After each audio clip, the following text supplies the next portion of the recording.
Welcome back to Final Fantasy XIV Dawntrail.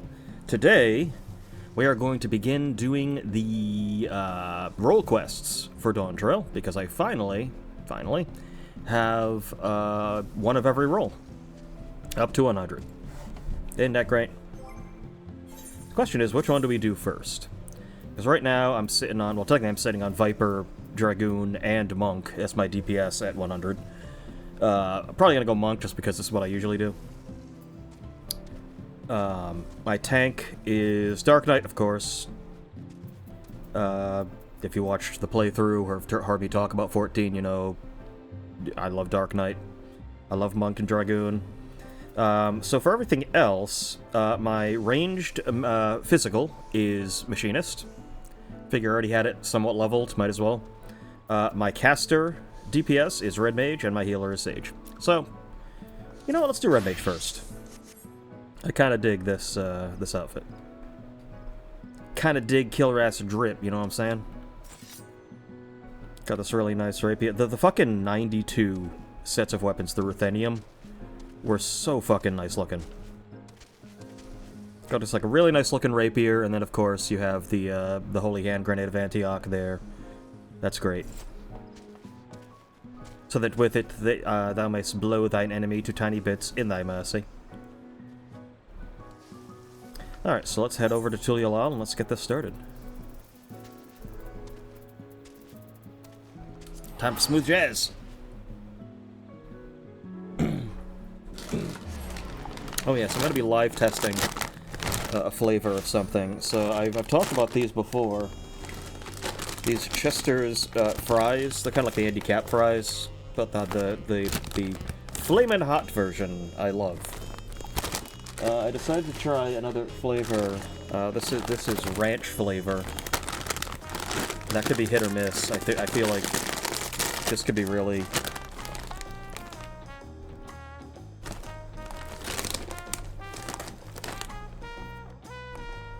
It's very yellow.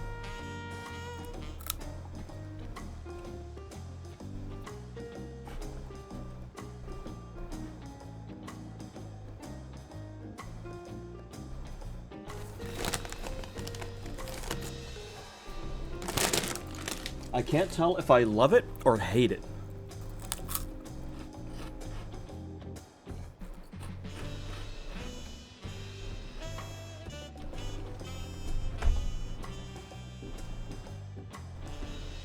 It's alright. It's not great. But it's not awful. I could eat the rest of that.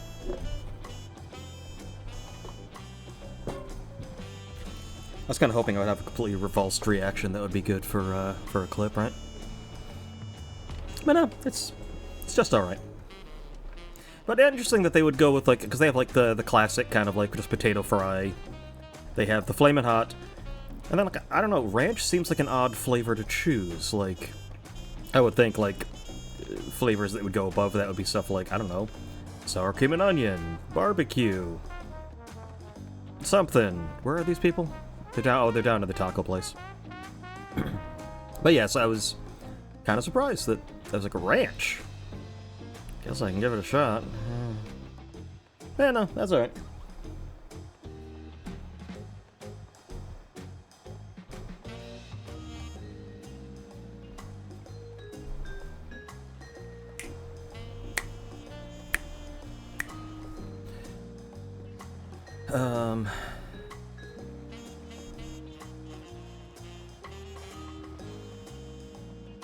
That's the Pella Pella quest. We don't want to do the Pella Pella quest. I mean, eventually I will need to, but not really high priority right now. Is it there? I think this is where we want to be.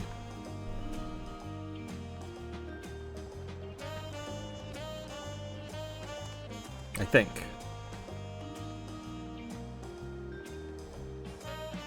Oh yeah, I gotta do. I think it's for the goblins, maybe.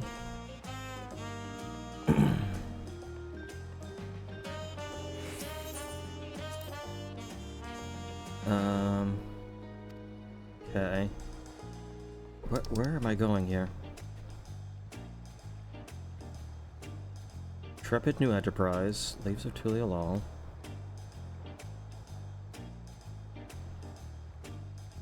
Oh, the Wandering Minstrel I gotta do. Oh, it's over here.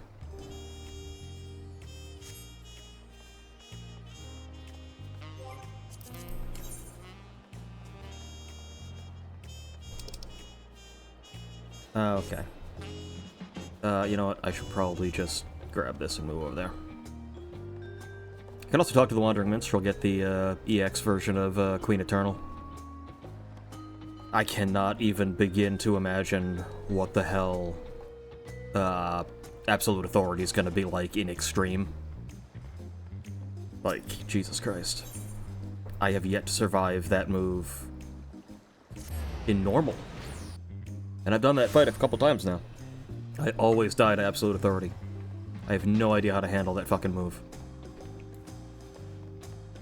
I think they even mentioned that. I want to say when they were talking about the Extreme. Maybe when they were talking about the Extreme. There he is. Let's just go talk to him real quick to unlock that. Again, not that I'm doing it anytime soon. But they were talking about the Extreme, and I think someone else on staff who was doing the live letter with him was talking about how, you know, we may have made that fight a little too crazy in certain spots. I think there was Absolute something. I can't quite remember the name, but something Absolute was really kind of bad and really difficult to deal with or something. And Yoshbi's like, yeah, we may... They basically pulled a George Lucas and went, we may have gone too far in some places. Alright, so, yeah, what you got? Oh, no, it's this one! I must have already gotten that one. Chaotic Alliance raid pits 24 adventures against a fearsome foe, much more powerful than before. Yeah.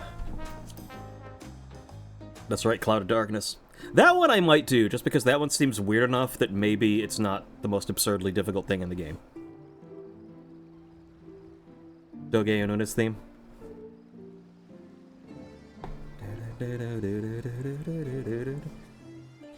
Oh, that reminds me. Some days ago I had the pleasure of meeting your good friend Grahatia. He approached me wondering if he had seen me somewhere before, and so I told him my endeavors in verse. Taking interest in my work, he invited me to join him at, I'm not even gonna, I couldn't do it when I first played through it, I can't do it now. Zbalyavtia, where we discussed tales of heroism over tacos in Churrasco.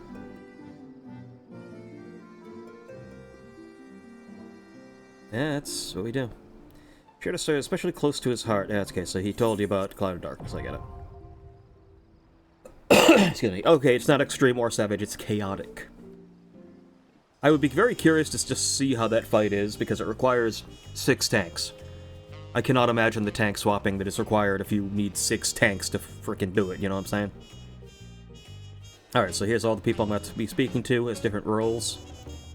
So usually in ARR, in Heavensward, in Stormblood,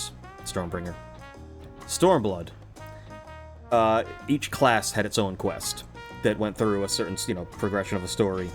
Starting with Shadowbringers, they started doing role quests, where it's melee DPS, range DPS, cast DPS, healer, tank. And I think part of it was just making a new, like, continuing a story for every single class, considering they keep adding classes was just, like, too much. So you get your main one when you unlock the class, and now you just, you do role ones. Which is fine, I get it. It's rough. But this one seemed interesting, in that, if I remember correctly, when you unlock this series of quests, they were telling you that there was a group of ne'er-do-wells that were planning some heist of magical relics so they can basically become supervillains. It's basically the Legion of Doom. The Sinister Six, whatever you want to call them. Sinister 5. Fearsome 5. But yeah, so we're going to be going after each one to figure out what they're going to be doing as wannabe supervillains. But yeah, let's do this. Suhei.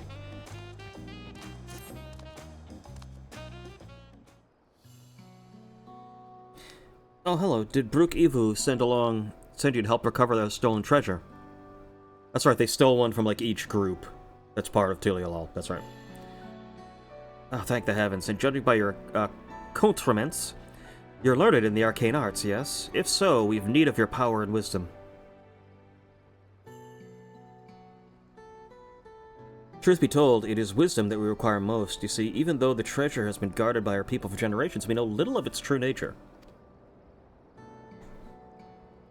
Don't even know what it looks like. Don't even know if it exists. In ages past, the forests of our homelands were plagued by terrible beasts, a constant source of fear and danger. To combat this menace, our mages spent many moons researching this treasure, known as the Perch of the Apex. Upon unlocking its secrets, they were able to drive the monsters from the woods and bring peace at last. With the threat all but eradicated, our forebears forbade any further use of the treasure and enshrined it within the village. So it's been sitting there and you have no idea what it did to stop the things. Got it. We slowly forgot what it was to live in fear, yet as our struggles faded into memory, stories surrounding the Perch of the Apex became a legend, then myth. Now none living can be certain of its true power. Yet the peace was shattered by a member of the Passage of the Unbound. The villain wheeled his way into our trust, and stole upon my husband, the treasure's appointed guardian, catching him unaware with a terrible blow. Oh, did he at least, like, you know, pay his $5 under the bridge? You get the blow? That left him unconscious. Oh, that good, huh? Damn. He is yet to awaken, so my daughter Tepeka, has set forth to retrieve what was stolen. Unlike her father, she has no skill in the arcane arts and chose the path of the sword. That's perfectly viable. Wizards are nerds you could easily punch. Just start whacking them. That's why I've been seeking someone with knowledge she lacks. Should the ancient power be unleashed, please, if you can find in your heart to help. Yeah, I mean, yeah, sure. Yeah, it's done. That can be no problem. And this is interesting because I'll actually get to show off some classes I don't usually play, like Sage, and Dread Mage, and Machinist. Since mainly I'm only playing Dark Knight or one of my DPS, usually Monk or Dragoon. Although Viper's still very fun. Viper's very fun. Now, our only clue as to the thief's whereabouts is something he mentioned during his stay in our village. He spoke of his desire to bring change to a place called Radzatan. Ah, okay. I wouldn't really worry too much about Radzatan. They got a dragon as their, like, president, so... That is where she decided to begin her search. Excuse me. She boarded a ferry, bound there by way of Limsa. With her trusted sword and shield close at hand, that's how you'll know her. So, random person in Limsa with a sword and shield. Okay. Okay. So all the degenerate paladins ERPing in the square, it could be any one of them, basically. Good. No help whatsoever. Although, okay, no, she'll be in Radzatan, so... maybe slightly fewer degenerates. She agreed to stay at Radzatan to gather information until Ada arrived. I know nothing of the place, but it's likely should be found in the marketplace or some such. Please bring our treasure and my daughter safely home.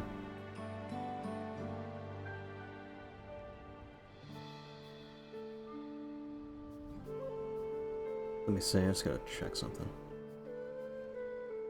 Make sure this didn't also get altered.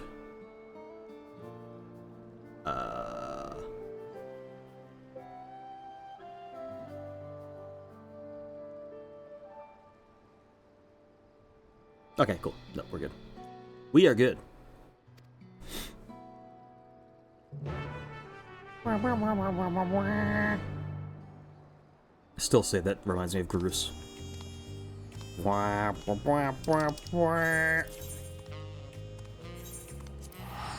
to Radzatan.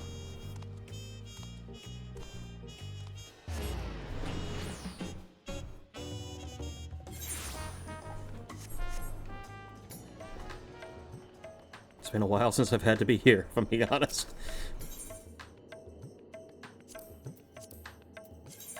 Let's make sure everything is...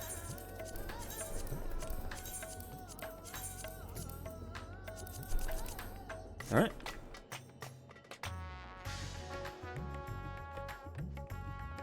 Fucking baseline in this is so fucking sick.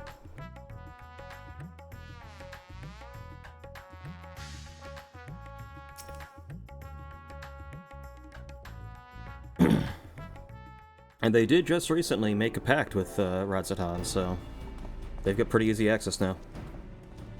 Oh, hey, it's that sword. That's a cool shield, too. Oh, you're looking for me? Whatsoever for?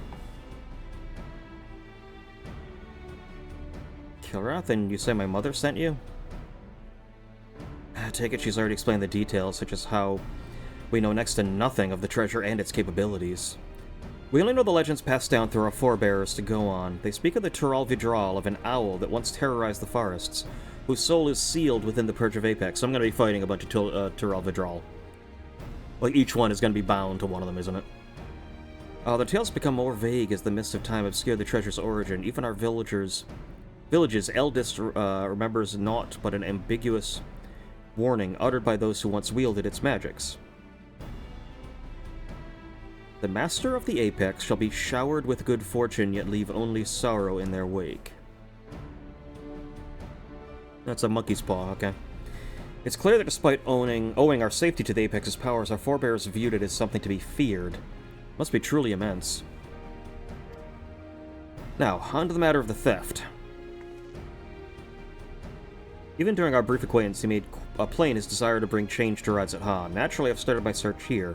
I've been asking anyone who's expressed dissatisfaction with the status quo. That could be a lot of people in a major city, if I'm being honest. Sure enough, I heard certain stories of a recent arrival, a self-styled savior of Radzat Han, who claims he will lead the city to greatness and calls himself the Justiciar. Justiciar. I hate justice. He's apparently taken on the burden of personally exterminating the beasts which infest Thavnair's wilds. He made a great show of claiming he alone is equal to the task. Yeah, I think I got a beat on this one. I'm kind of a big deal. Warrior of fucking light, you know. While he certainly draws a crowd with his boasting, they only watch from morbid curiosity as he sets off into the jungle alone. I realize this could have nothing to do with our problem, but even the smallest lead must be pursued. I've heard he often gives speeches at the region's smaller settlements, so shall we go and see this Justiciar for ourselves? Yeah, I already went through this with the Four Lords when there was some douchebag pretending he had them working for him. It's decided. I hear Yedlamad would be a good place to start. Hopefully there's here we can find our next crumb of a clue. I swear I could speak. I swear.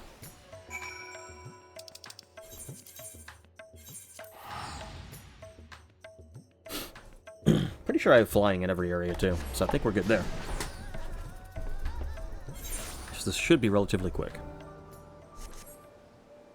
Well, let's find out. Hold on. Yep. Okay, we're good. Karth, we're in luck. This boy saw the very man we seek. He seems to give a grand speech about saving the people, claimed the danger lurked nearby before venturing forth to combat it alone. If the Radiant host could not well stand idle if there truly were beasts afoot, so one of them followed him. All we need to do is pick up their trail. Yeah, I can handle it. Run out toward the shroud, but you might be able to spot him from Kajaya's footsteps. You can see the whole forest from there. Thanks, you've been very helpful. So, Killer, let's head there and see what we can see.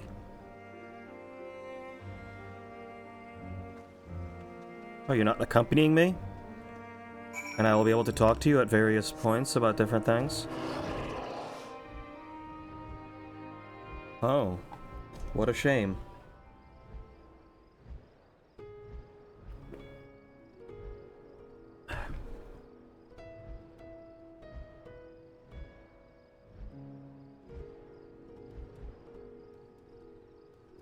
That is the Great Serpent of Ronka. In a little vase. Spewing money. That's amazing, and I want to know how I get it.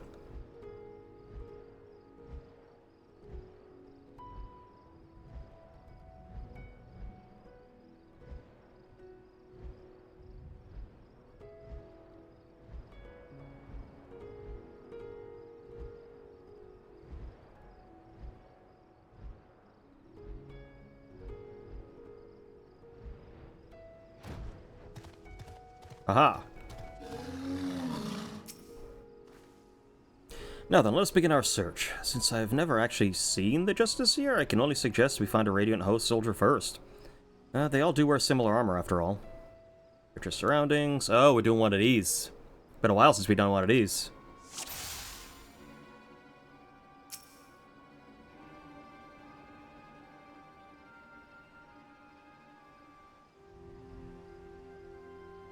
I think I see a little something.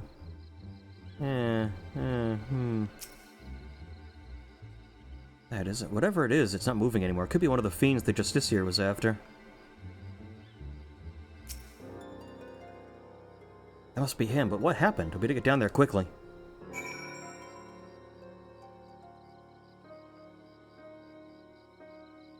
Are we just gonna, like, warp down there? Ah, yeah, we are. Someone smack you in the head with that rock?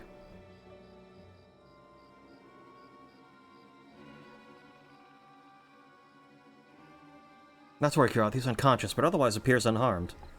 Apart from the giant, like, crack in his skull and the concussion.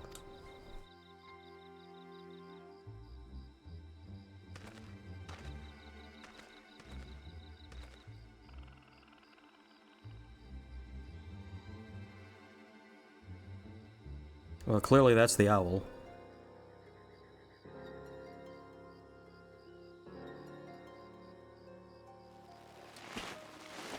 What happened? Y'all got bodied, son.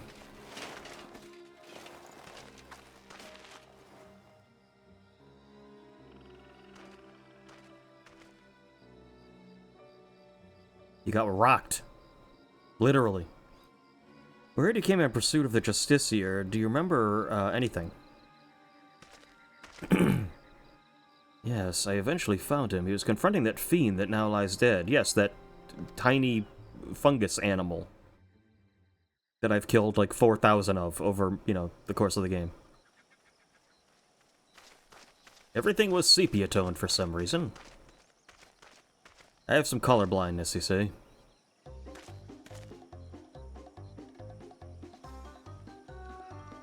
At last, the Justiciar graces Radzetan. I shall bring unending peace to this beleaguered land.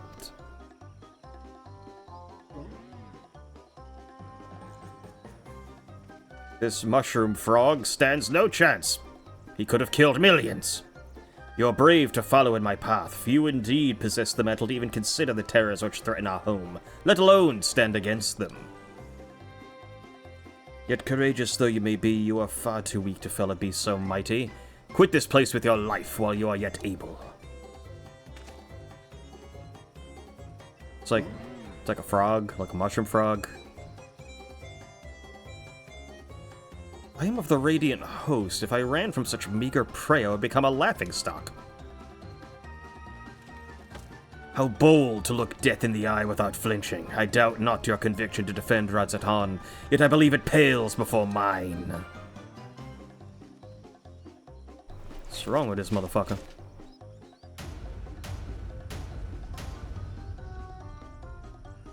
Paige, no. O Apex, bestow upon me your divine might.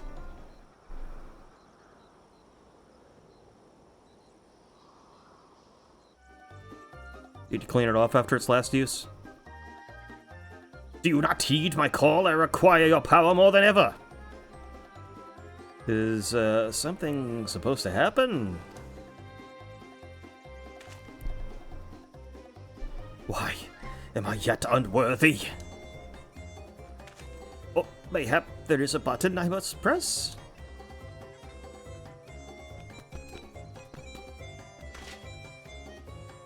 This is not what I expected.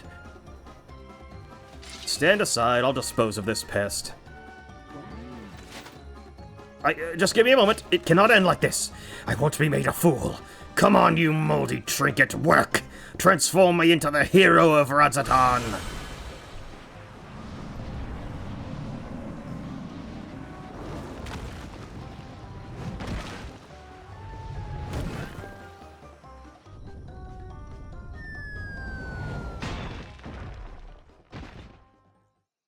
You're finally awake.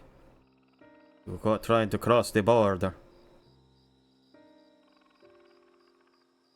I should have. I had it on my XSplit. I don't have that, like, loaded and ready to pull up at any time on OBS yet. I'll get it on there eventually. It would be too perfect for a moment like that. He brandished that idol and became wreathed in mysterious light, then boulders started falling from the sky. Down they came, one after another. That's when I must have been struck unconscious. You know, the terminal velocity of a rock that large... Technically, my head should be caved into my chest at this point, so, I mean...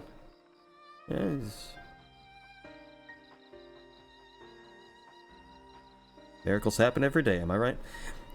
I recall only faintly, but I think I heard the man mumbling, quite excitedly, as if he had come upon a sudden revelation, or as if he was overtaken by madness.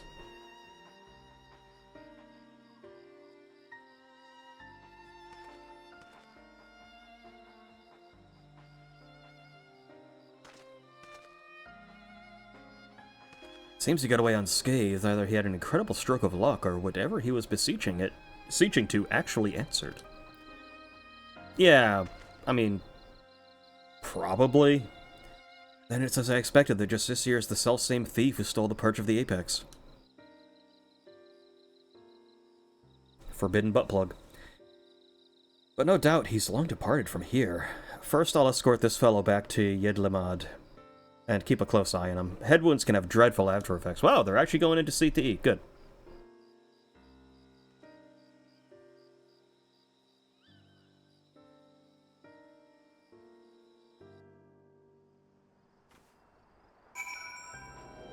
Long-term concussion side effects. And he's... I don't know how like, long he's been sitting there.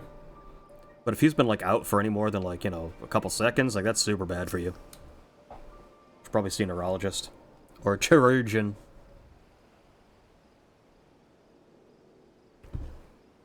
The soldier made its way to Radzat to make a formal report. What an odd report it'll be. Crazy guy lifts up dildo. Rocks fall on mushroom frog. Just another Tuesday, am I right? Mondays.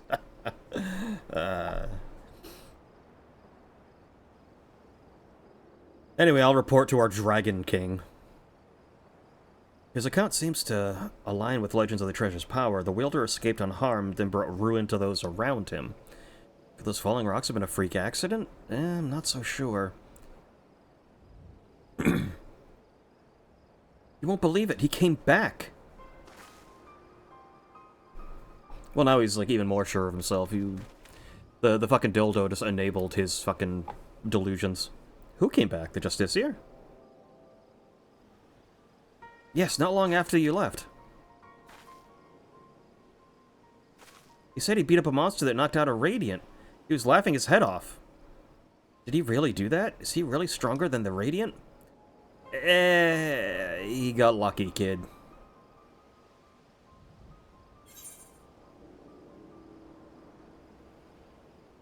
Whatever there's a dead monster. There definitely is a dead monster, and it may have actually been something he did.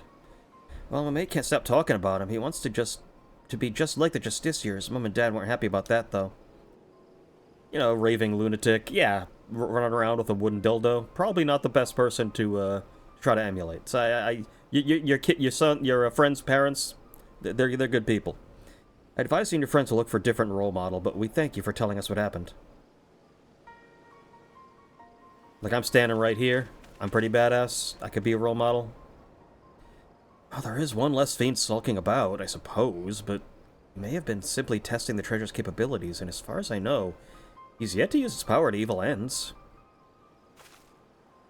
I find his motivations a mystery. To steal a perch of Apex by force, only to come here to Thavnir and use it for good?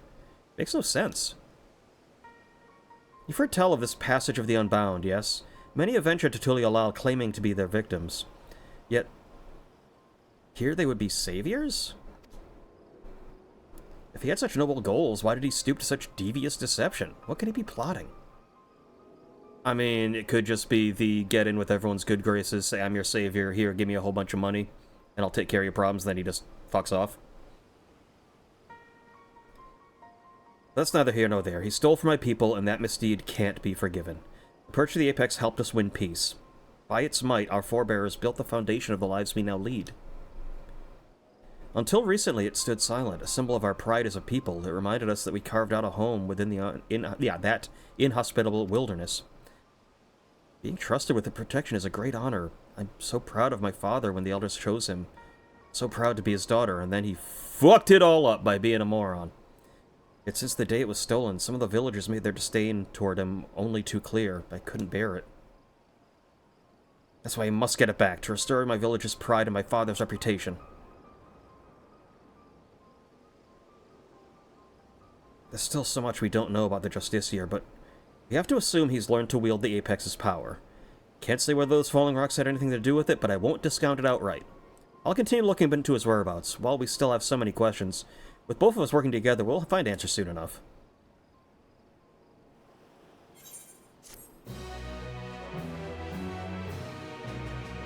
Next. There's the 92 one. I think it's every 2 levels. So we'll have a 92, a 94, a 96, a 98. Kiarth, I'm afraid there have been some developments that are less than encouraging. News of the Justiciar's actions have spread throughout the city, and with each retelling, his deeds became more valorous. The younger citizens, in particular, seem to view him as something of an idol. Despite the creatures he hunts posing no real danger, he would paint them as mighty beasts in need of felling. Of course, the Radiant hosts are far too busy to trouble themselves culling every pest that casts a sideways glance at the city's gates. Yet the Justiciar has twisted circumstances to his advantage. He proclaims anyone who will listen that the Radiant hosts shrink with terror before these beasts, that he's the only one who can eradicate them. Yet, although you would expect such claims to be dismissed as wild ramblings, it would seem no few people have fallen for his ploy. The whispers of his exploits among the youth have practically grown into a clamor. Alright, he's starting a cult, that's fine. Yo, you mustn't be discouraged, for his increasing fame only makes it easier for us to sniff out his trail. We're better to start than Radzat Han. I'll see you there, Gilrath. Yeah, we're gonna go, rake this motherfucker over the coals. Look, if you're scamming these people, we want to cut. It's only fair. Because I could actually... Come to me! You don't need a fucking wooden dildo. You can come to me, I will take care of any monster you want, and then we will shake these people down. What did I say as far as why Wooklamont was obviously going to win that contest? You pick a top tier. You do what Sanford Kelly said, you just pick a top tier. She picked the top tier. She picked the Warrior Light. You have a scam you want to run, I'm the guy you come to. Or a hustle. Not a scam, a hustle. There's a difference. Very big difference. Given how large the city is, let's split up and cover more ground.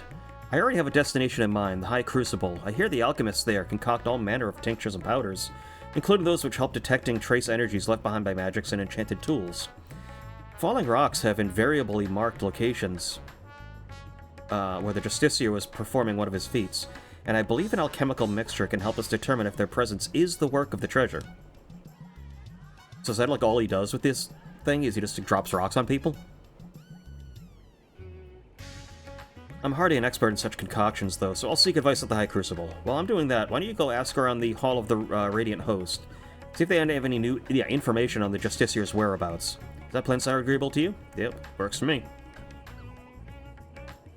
Great, now we both have our tasks. Let's get to them. I'll meet you back here once the business is done. Once we get to the business.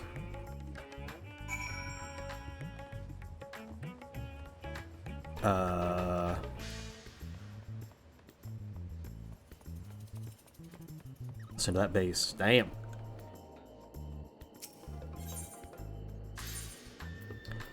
All the Radiant Host.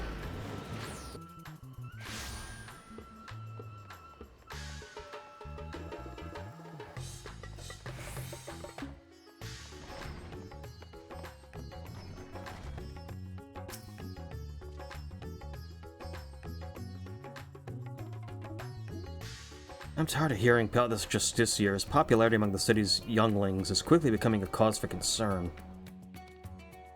Try as we might to refute his claims that the Radiant Hosts are allowing monstrous beasts to run amok unchecked. You know how young minds are, impressionable, and difficult to change once set. We initially disregarded him as a boastful eccentric, but his alarming sway over the populace can no longer be ignored. We are at present considering whether to open a formal investigation into his activities. I can help you with that. You and that ally of yours have done well in your search thus far. You have working theory about the falling stones. Quite impressive. Several of our number have encountered him during our patrols, only to lose sight of him under a hail of rocks. Such incidents have become all too frequent, and many in our ranks are demanding we act. For now, I'm afraid this is all we can offer, the only help I can offer. Please share what I've told you with your companion. Together we may unmask this Justiciar. Okay.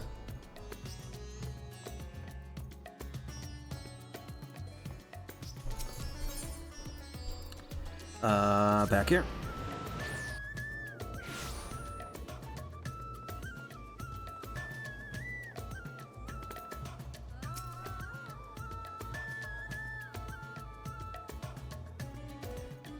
It's heartening to know the Radiant hosts are taking this seriously. Thank you for speaking with them, Kilrath.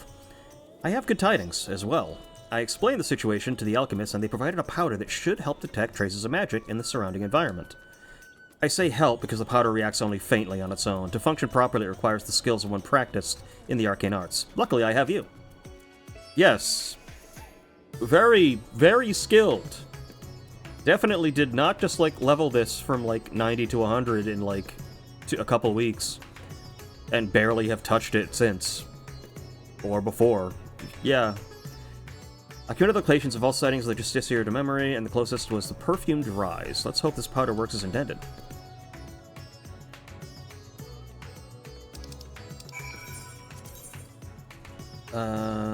Great work is probably closest, yep.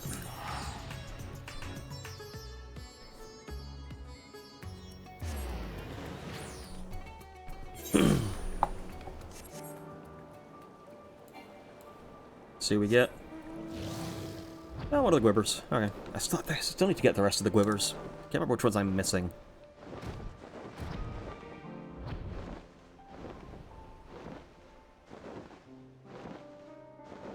One thing you gotta say about this game is some incredible vistas. Lots of just, you know, great vistas and locations and vistas. It's very cool.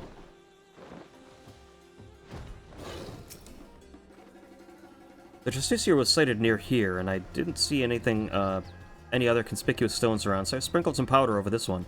Now concentrate your focus, or inner eye, or whatever it is that's the locus of your power, and see if you can detect any unnatural forces.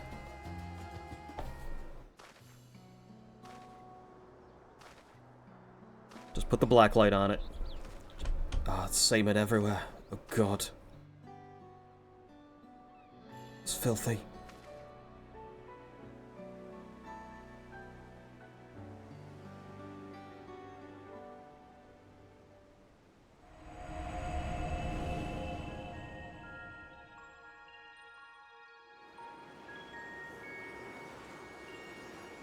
That's like Luke, training under Yoda, moving the stones around.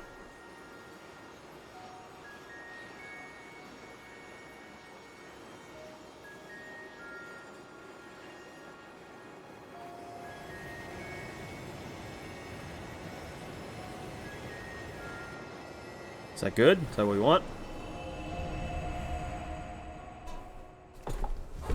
I'm gonna assume yes.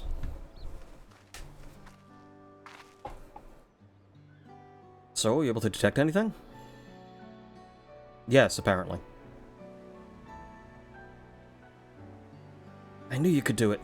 So because there are no crystals in the rock, the energy you detected must be the remnants of some kind of spell, is that right? And taking the story of the Radiant we rescued previously into account, we conclude the Justiciar used the treasure to call those stones down from the sky.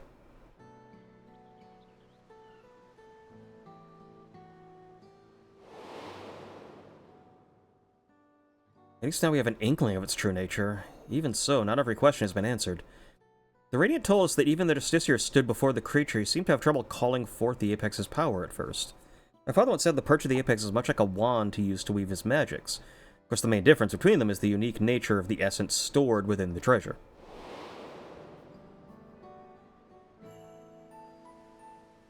I know little of such arcane instruments, but you must be quite familiar with them. How do you use yours? Yeah, right. I channel ether into it. The thing. The holy hand grenade. I guess. That's how red mages work, right? Let's see, even with the right instrument, spellcasting requires the use of specific techniques. The Justiciar seems to lack any such experience. So how did he tap into the treasure's power? Well, there's an intelligent creature inside of it.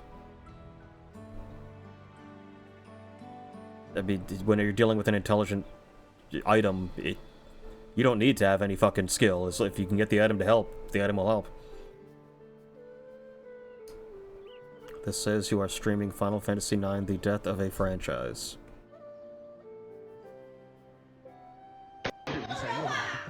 Oh, doesn't... Why does that one not work anymore? Shut the fuck up! Oh well. Hey, this one work? Shut the fuck up! Why do these not work anymore? Well, that sucks. Hold on, I can fix this.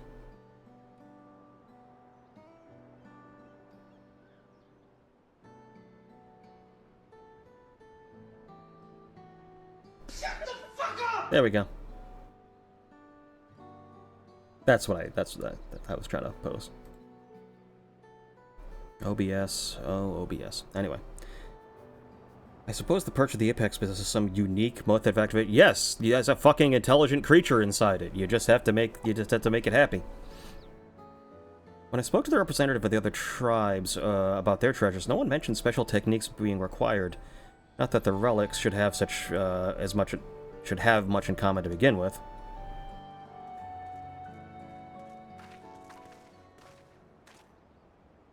You two, did you see an Ari girl pass through here by herself? I'm afraid not. What happened?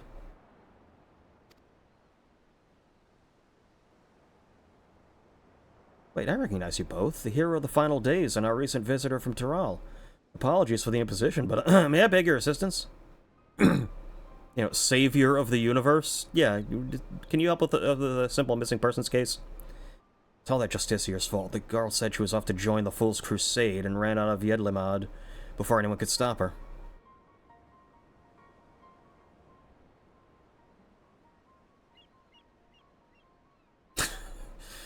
Do we get feet pics if we sub to this channel? No. In fact, that's one of the benefits of subbing to the channel. You don't have to deal with that kind of thing. You can't ignore it. I saw you read the comment. Yeah, that's the only problem with the camera. You can see if I look over to read chat. Should just remove that. Her mother begged us to find her, but she's following the Justiciar. She could be anywhere. See, she's been sighted at locations scattered all over Thavnair. Can't stand her looking at rocks while a girl is in danger. Especially if the Justiciar's involved. We have to help. Okay, and how?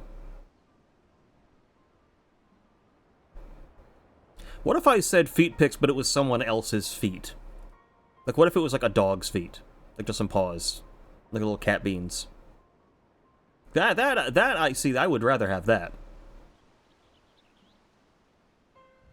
That'd be much appreciated. We're searching places where the Justiciar has been spotted before. So perhaps you could start where he hasn't been seen. Is that a shorter list? Good idea. As far as I know, he hasn't been sighted at the northern shores. Come on, Kilrath. He also hasn't been sighted on the moon yet. We could go to the moon. I imagine the places he's been sighted are much less than the places he hasn't been sighted. Okay, sure, I guess we're going with this. I guess... Forget my ideas.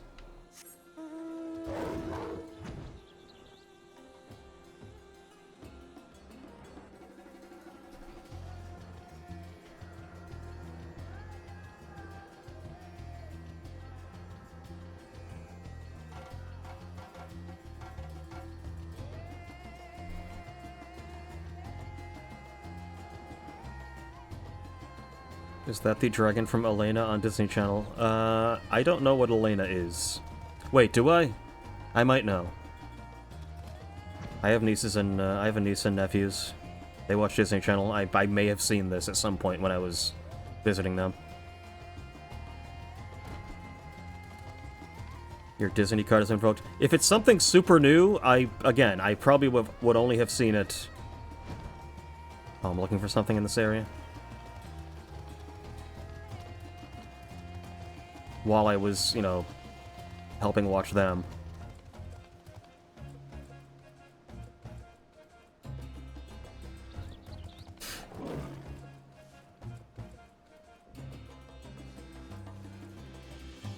So far. Oh, I'm not... I'm completely in, like, the wrong spot. Where the fuck am I? I'm looking for a girl. I don't see one here. You're not in the rubble. Oh, are you over here, maybe? In this haystack? No. Oh, they could back. Okay, never mind. It could actually be up on this. Severed head. Find me a person who's missing. It's not down. Oh, there she is.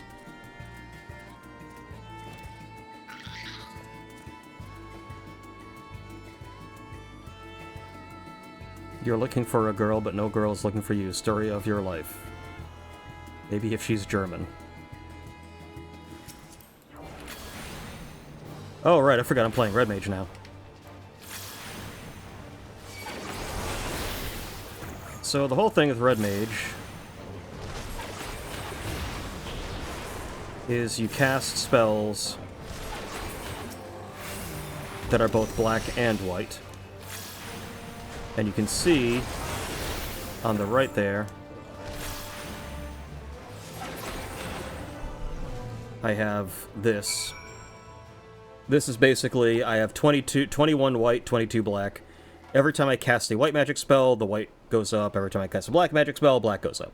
You want to keep these generally equal, because once you have at least 50 in one of them, you get, basically, you can go into melee and start doing crazy sword moves. And the whole pattern of Red Mage is basically, you keep pumping up your spells, you go in, you just start doing sword stuff, you throw out more spells, you go back in, so it's a back and forth, basically. It's actually a very fun class. And every time you cast a spell, your next spell has instant cast attached to it. You get double, it's basically dual cast. So, which is really nice, especially in raids, dungeons, especially raids, having a, because you got, your two healers. If you have a Red Mage in the party as well, that's another person that can raise people, and all they have to do is cast any one of their spells to pop the instant second cast, and then they can use their resurrection spell instantly. So they're just like, if things start to go wrong and the Red Mage is still alive, the Red Mage can just get the entire party back up pretty quickly. It's kind of amazing.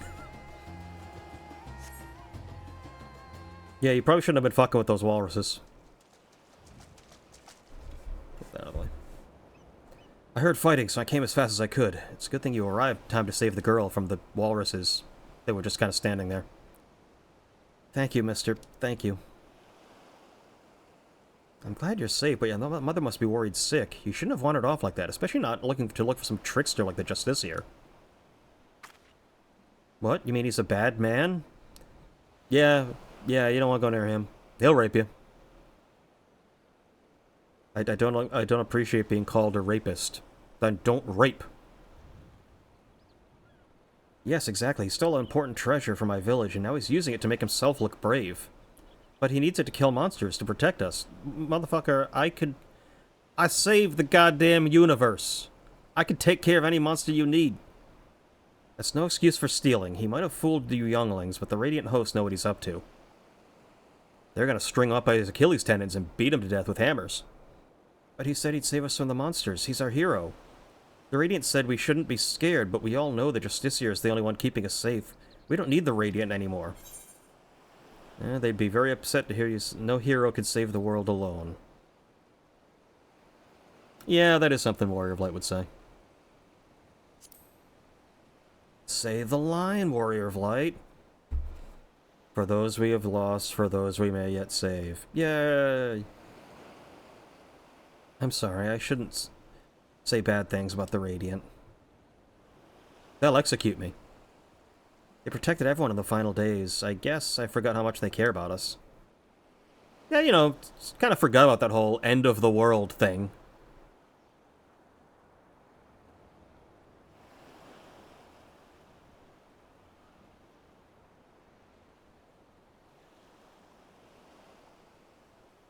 Oddly specific insult with a callback to freshman year of college. Check. Yeah, well, that's fair.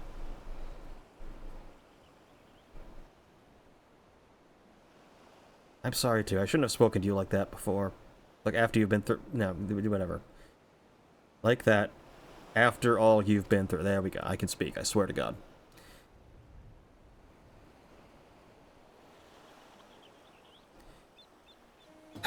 Just wait till I start to mention your anal herpes. Oh boy, that's a good one. That's a good comment.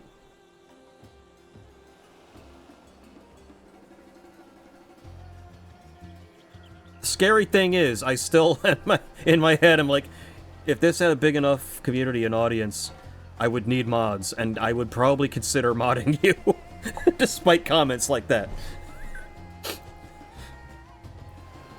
You said there's just you're a thief and a trickster, but I hope it's not true. He's my hero. He dropped some rocks on a walrus once. He's more amazing than the guards that fought off the abominations ending the world.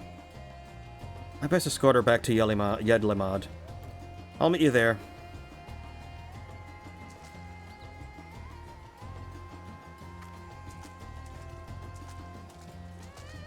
Slowly walk away. Okay. What are we getting? Okami. I'll take Okami. You know, with Okami 2 coming, being in development, they could actually get an Okami mount at some point. They could do a crossover. They've played crossovers with Capcom before. We got Rathalos.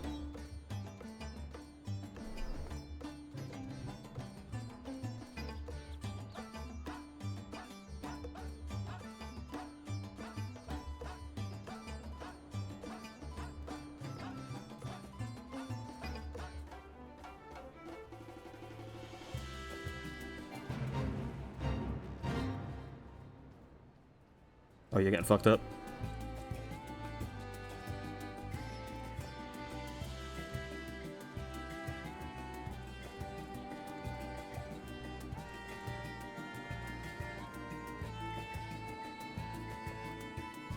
Oh, fuck, wait, huh? Where are they? Oh, fuck this. It's gonna teleport.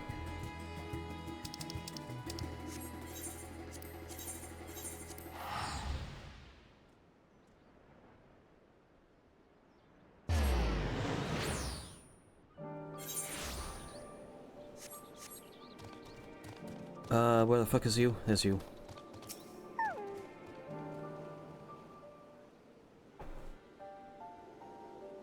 The girl and her mother are reunited, and I think we can both give ourselves a pat on the back. They're on their way now to inform the Radiant Host that all is well.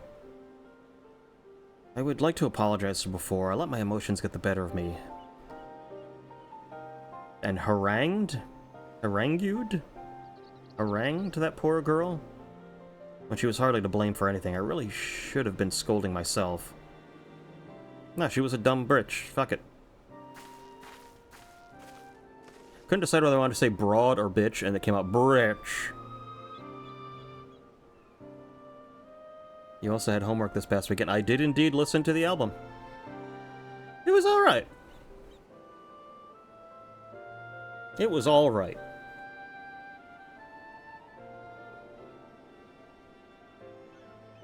I will say. I don't know if I liked it as much as Hot Mulligan, if I'm being honest. So, some of it is definitely different than what I had remembered Fall Out Boy being. That's because, like you said, I pretty much only really knew them when they started getting bigger and, like, closer to, like, the 2010s kind of era. But no, that was definitely a nice little, kind of a nice little surprise, actually. As you can see, that first album is nothing like what we know of them now. Yeah, no, like, that's kind of what I noticed. Yeah, it was much purer, I guess, in a way.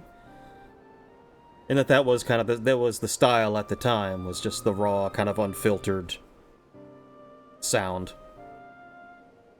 First time was just punch you in your face, small venue kind of band. Yeah, well, that was that whole era of, like, punk leading into grunge, leading into, like, the emo craze and screamo and everything that came after that. It all kind of started from that idea that, you know, they're not trying to be big, overblown, you know, bands with, you know, these hugely elaborate, you know, sets and everything. They were just like, no, we can just play anywhere, and it's just us and the instruments, and you get us and our voice. That's it. You don't have all this, like, production and, you know, ostentatiousness. And that was kind of, you know, that was Nirvana in the day, that was... And I mean, like, that also goes back to, like, early punk, and even, like, back into, like, folk and shit, like Bob Dylan getting, like, booed off of the stage because he brought an electric guitar once. And they're like, how could he be using an electric guitar? That's not real, that's not, like, raw, and... Weird ways that music has evolved. But yeah, no, very, very cool. Very interesting to hear. And yeah, there's something to be said. I like plenty of bands that have a lot of production, extra production that goes into the music, but it's always nice to occasionally, you want to go back to kind of a purer time, a purer sound. There's something I neglected to tell you before, but enough of that. The man who now calls himself the Justiciar came to us in a guise of a worldly merchant. He was eager to ask about the Perch of the Apex and its history, and I was equally eager to tell him. Not even considering what he might do with the information. Oh, so you were the one that fucked everything up. You got your dad killed. I mean, he might not be dead, to be fair. I'm so proud of my father for being appointed as the Guardian. I suppose he was trying to impress the stranger out of sheer vanity. That vanity led to my father being attacked and the treasures being stolen from under our noses. I have no choice but to make amends for my mistake and bring it back. Yet some are convinced the Justiciar acts only to serve the greater good. I couldn't accept that he might not be as rotten as I thought and lashed out at the wrong person. I mean, he's definitely a con artist. He's going after things that don't require that much, like, assistance. But now on, I can't let my emotions cloud my judgment. Who are you saying this to? You're just kind of, like, giving a, you know, this monologue, like, in the direction, like, this is a soliloquy to an audience that doesn't exist. Killer that's like behind it, like, I'm back here. I'm back here. I must remain calm and look at the facts as they are. And the facts say, the Justiciar has done no harm to the people of Thavnir. Well, he did accidentally knock out that one Radiant Host guy. Even so, the organization he serves, the Passage of the Unbound, is evil to its very core. If his actions at my village are not villainy, I don't know what it is. The situation is fraught with contradictions. I still don't know what to think. What about you? There could be no justice so long as laws are absolute. Life itself is an exercise, and yeah. Back? Okay. What was I saying? Still to answer questions. Oh, right, the Picard quote. Yeah, life itself is an exercise in contradictions.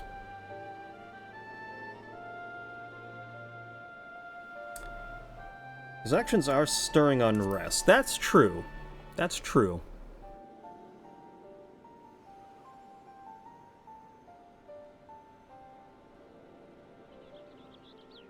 I agree. He speaks of justice and heroism with great bluster, yet there's something that we're missing.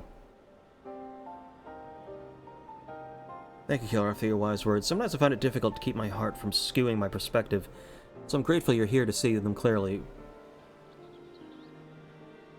Oh, that's the Aetherite. The Shadow. So it seems our objective is unchanged. We track down the man who stole my people's sacred treasure. Whatever his intentions may be, unraveling them comes secondary to finding the man himself.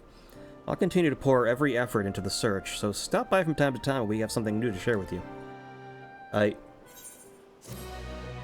Next.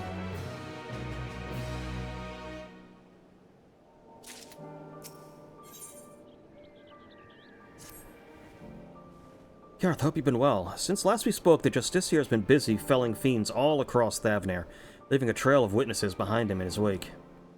More than a few have reported seeing stones falling from the sky, which all but confirms our theory the treasure is causing the phenomenon. The stories share one more peculiar commonality. It seems the pests he hunts have all been of the seedkin variety. Why he avoids beasts of flesh and blood is yet a mystery, because that's what the fucking owl was hunting, probably. It bears mention that each of these eyewitness accounts came from people who were being rescued, quote-unquote, by the Justiciar, who invariably appears just as these creatures attack. The Justiciar has been there to save the day in every single instance of seedkin-related mischief. Awfully suspicious if you ask me, and I'm not the only one who thinks so. Some among the Radiant Hosts have suggested the Justiciar is planning these assaults somehow. so he alone can reap the glory from thwarting them. I agree, and I think that should be our next avenue of investigation. Many of the incidents occurred near the Giant Skull ground, so we should start our search there. If we could find one of these monstrous plants before it finds hapless prey, we may be able to shed some light upon his methods. Time is of the essence, so let's leave at once. Oh, so we're actually going to be going to a place he's been seen before. Instead of saying, let's go to a place he's never been seen, which could be literally anywhere. Yeah, that's probably closest. Can we go to Hooters? We can absolutely stop on a Hooters on the way. Like a Hooters road trip game. Let's go to a Hooters and then another Hooters.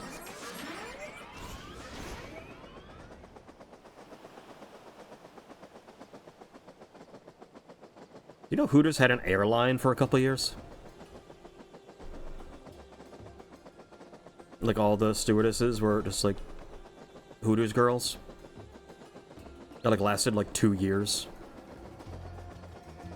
Yes, because I'm as old as you. That's fair, but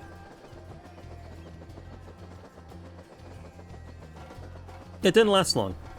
I don't even think it like had like that much like it didn't like go to many places. I think it was around like the Las Vegas, like that whole area of the western part of the United States. And I was like, ew, because you know everyone on that airline is doing it probably because it was either cheap and to just, you know, ogle ladies, and it's like, it's disturbing. It's one thing if you're at least going there for wings. Which, as we know, as Chris Rock once said, people do not go to Hooters for the wings. Any moving bushes, slithering vines? Not here. In any case, Kilrath, I'll try searching the western path. Why don't you search the east? See something, don't strike to kill. Weaken it, then capture it with this rope. We'll learn much more from a live specimen. Okay. Which we won't learn from a dead specimen? I'm pretty sure we can't ask the mushroom frog a question. I mean, it's Midgard somewhere.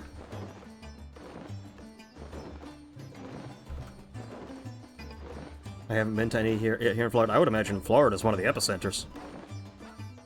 Oh. Well, isn't that adorable? It's a marble. Oh, right.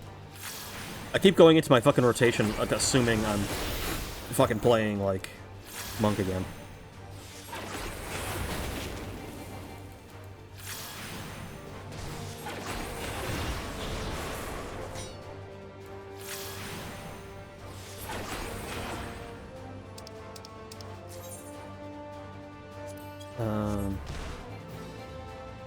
It's not weekend? What do you mean it's not weekend?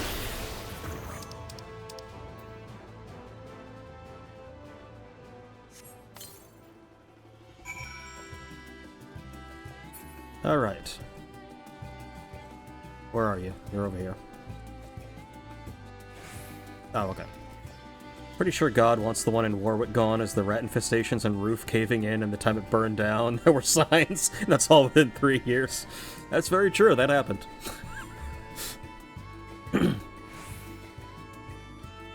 Shocker that, like, you know, a company mainly there for, like, sleazeballs to, like, desire to grope women might not actually be the cleanest place, you know. Or the best upkept, or, you know, the one where management really gives a shit about safety. I see the fauna roaming about, but the flora all seem to be of the rooted-to-the-ground variety. Perhaps my hunch was incorrect. No, I got one. Got a little marble. You found one. In fact, this is exactly as an eyewitness described. I mean, to be fair, even a baby marble could probably kill someone if it used the fucking bad breath ability. Why do you keep it for the time being? Bring it to the Great Work and we'll ask my acquaintance there to examine it with all haste. Alright.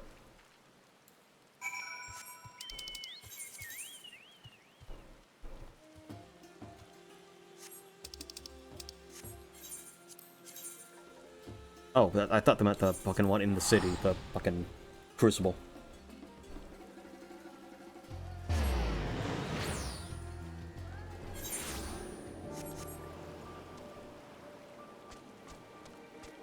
Are you above me, or are you below me? Where are you? Are you in the house? You might be in the house.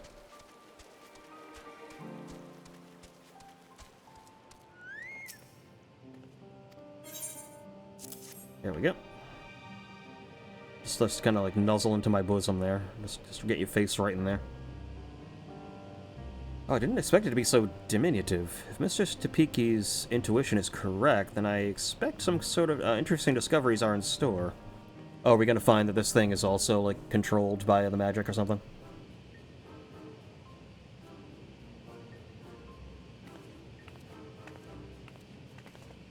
What you got? You've brought me quite the fascinating specimen indeed. I can say for certain this creature's growth isn't natural in the slightest.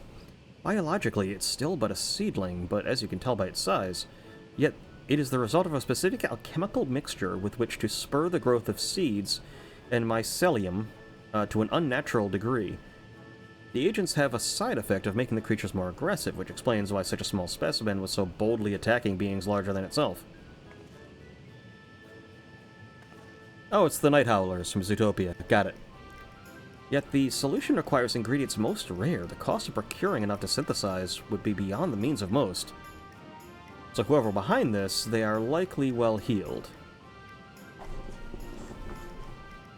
As for the creatures themselves, if they are all grown artificially, perhaps that explains why most of the incidents involve small seedkin. You know, ones that he can just, like, step on. Rather than wait for them to mature naturally, the Justiciar must be accelerating their growth so he could deploy a huge number over a short span of time. In fact, his plan likely requires they be small, weak foes in order to guarantee his victory. After all, the great Justiciar can hardly be expected to bear the blemish of defeat. With all these new details brought to light, it almost certainly seems he's staging these attacks on the common folk. Now we have a new perspective to guide our search. Perhaps we should return to Yedlimad. I hear the Justiciar is the talk of the village, and they doubtless have stories to share. Great. Splendid idea. Thank you. Your findings have brought us a step closer to unmasking that villain. Let's hurry to Yedlimad. The more accounts we have of the Justiciar, the better our chances of predicting his next move.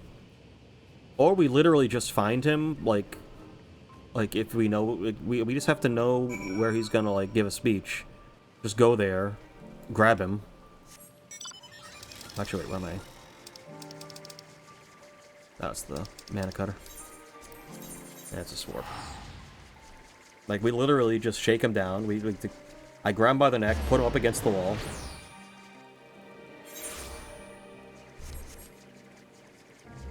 And that's it. And then we're done. I take him out back. No one ever hears from him again, that's all. Rest assured, the Radiant Host are well aware of the Justiciar. Every day we receive more reports of him combating beasts in the surrounding wilderness. These encounters are never on well-traveled roads, it seems. They occur in remote regions that we scarcely patrol, along routes that are only used by a small number of merchants and porters. We've concluded that Justiciar either has uncommon knowledge of the behavior patterns of these creatures, or that he keeps close company with a merchant who travels these obscure paths. Oh, there's an inside man. Okay. Okay, so we're gonna have two hangings.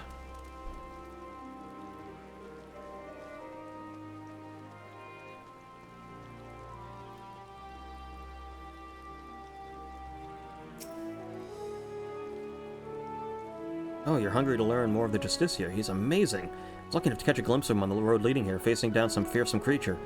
I don't know how he did it, but he called down some rocks from the sky to knock that thing flat.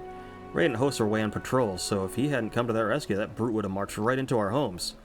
It's only a foot and a half tall, and, you know, he kind of just, like, blow it over, you know, with your... So, but, yeah, I'm sure it was still impressive, I'm sure. He shouted he was the savior of Radzet Han and even waved at me. Oh, he looked so impressive with the sun shining behind him. So you want to diddle him a little bit? Is that what I'm getting here? I mean, you can. And once we're through with him. No time you come chasing that half-baked savior. The younglings may be taken in by his honeyed words, but anyone with experience can see he's nothing but a charlatan, and I have a story to prove it.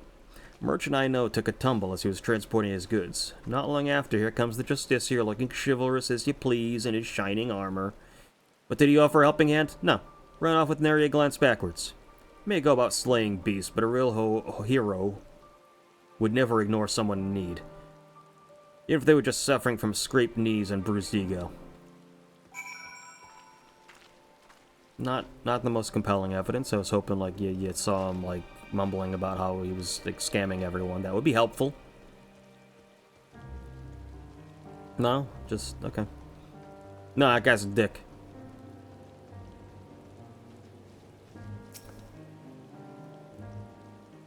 So we know it's merchant routes out in the middle of nowhere. Do you have a moment? I have a little trouble here. I sought this merchant out because he dealt with the alchemist in the Great Work. I thought he might know something about the Justicia, but when he asked, he's been acting like this ever since. Apologies, I was just surprised that you would ask me about that madman. What connection could he possibly have with me? The fiends he fights are grown with rare alchemical materials. We think he may be staging these encounters. Since you deal in such wares, I wonder if you might know how he came into their possession. I don't know what you're talking about. I mean, I've never spoken to that man. Oh, we have a name. Virgil? VIR something.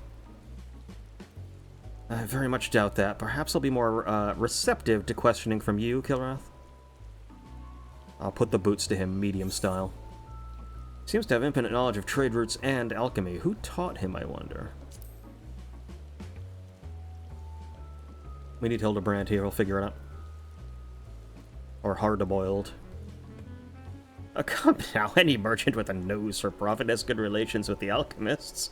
By your way of thinking, any one of us could be in league with Virazon. Virazon, you said, and who is that, may I ask? Jesus fucking Christ. Oh, this is your application for the mod position, okay. Let me see what we got here, let me see. Okay, yep.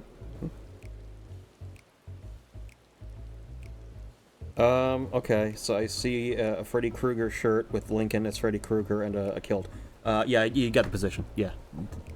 That's good enough. That's good enough for us.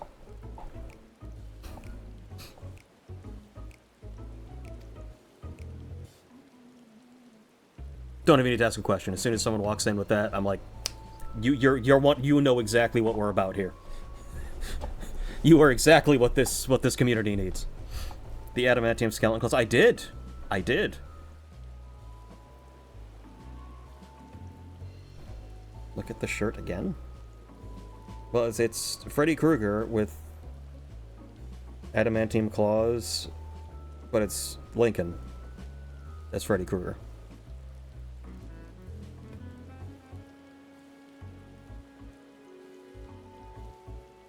He has Wolverine claws. Well, yeah, but I mean, you know, Freddy Krueger also has claw. Although only on one hand. This clearly has on both.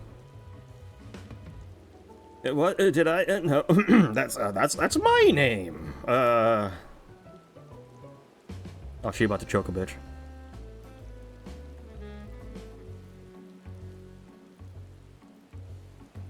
I'd be a fool to continue this charade any longer. My son Virazon is the one who you know is the Justicia, and soon to be suddenly confronted with his litany of misdeeds, I quite lost my composure. Oh, he came into the came into his money and his knowledge from his pappy.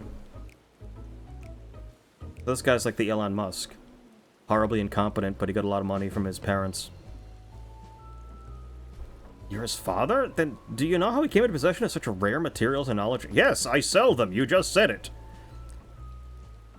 Aye, he stole them from me. The most valuable materials, my precious maps. Yet, I was the one who chose to hide that fact, and I bear the blame for the consequences. What can you tell us about him as a person? He's a fucking sicko. I mean, you've heard about him. Virazon was obsessed with tales of legendary heroes, even from a young age. I paid a great deal of money to have him tutored in the art of the bow. He quite skilled at it, in fact, but not quite as skilled as his arrogance led him to believe. Due to this, and perhaps a lack of ambition, he never aspired to true greatness.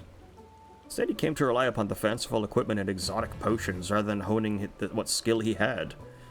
It pained me to see him fall into dissoluteness, but he would brook no counsel, so several years ago I gave him enough coin to support his lavish lifestyle and told him never to speak to me again. He didn't, but until recently when he darkened my doorstep once more. And that was when he stole your goods. Though I would have willingly given them if he had but asked. He was rambling almost incoherently, saying that his heroic deeds as the Justiciar had caught the eye of someone named Apyahi, leader of the Passage of the Unbound, whoever they are. He claimed that under the guidance of this newfound allies he had obtained a great power, power enough to eclipse all heroes who had come before and shall come after, as he put it. It seemed he gives what money he still has to these people. To think that all those fanciful words he has only deigned to grasp at hollow glory, all at the expense of Radzatan. There's no greater shame as a father. I mean, I'd say what you're wearing and, like, the neon yellow hair, that would be a bigger shame, but okay, that's fine. It's fine. Given what we know of this shadowy group, they most likely aim to sow discontent through Virazan's deeds. Maybe so blinded by his own desire for adoration he can't see whose hands are actually pulling the strings.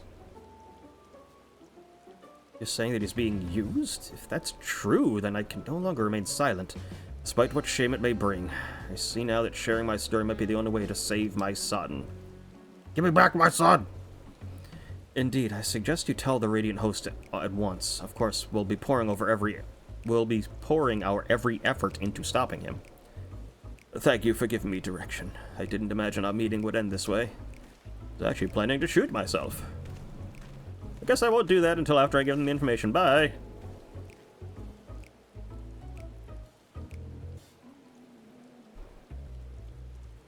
Truth be told, I'm not entirely unsympathetic toward Virazan. I basked in my father's reflected glory, while having none of my own to speak of. The glory Virazan seeks is similarly false.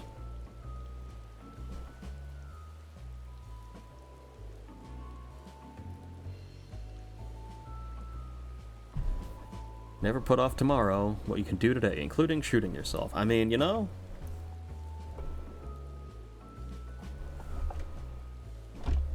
Because then when it comes time, you're not gonna, it's gonna be like, now I'm busy, now I got all this other stuff to do. Wasn't that the George Carlin thing?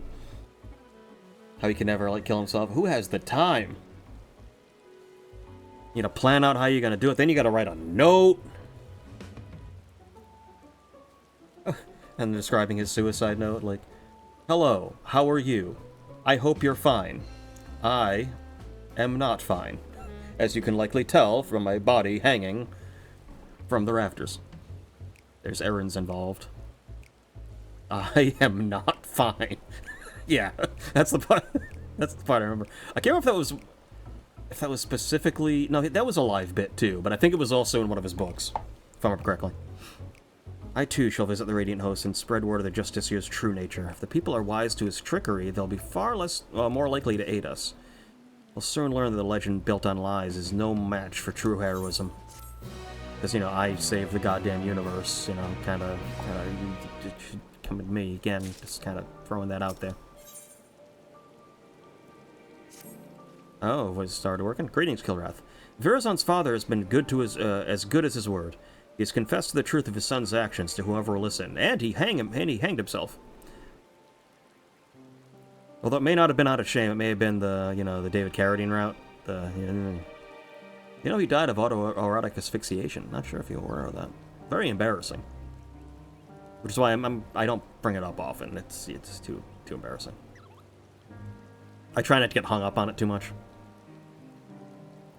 Because, I'm sure, like, people that knew him, they're probably pretty choked up about what happened, Even among the younglings, far fewer sing the Justiciar's praise. The tide is turning in our favor at last, and the Radiant Host are making ready to tighten the net. Speaking of which, they had curious news to share. They've been examining the stones left behind by the Justiciar and noticed the pattern. They were all varieties of rock commonly found near the site of each encounter. For instance, near the Giant Skull grounds, the Justiciar seemed to be calling down hail of what else but Giant Skull. I have my own theories about what this means, but I'd like to hear your thoughts. The rocks were summoned, they were moved. So it's not quite, it's not like arcane magic, it's geomancy is what he's doing. It's straight up geomancy. Geomancy just uses the environment around you to do elemental magic, pulling from the environment.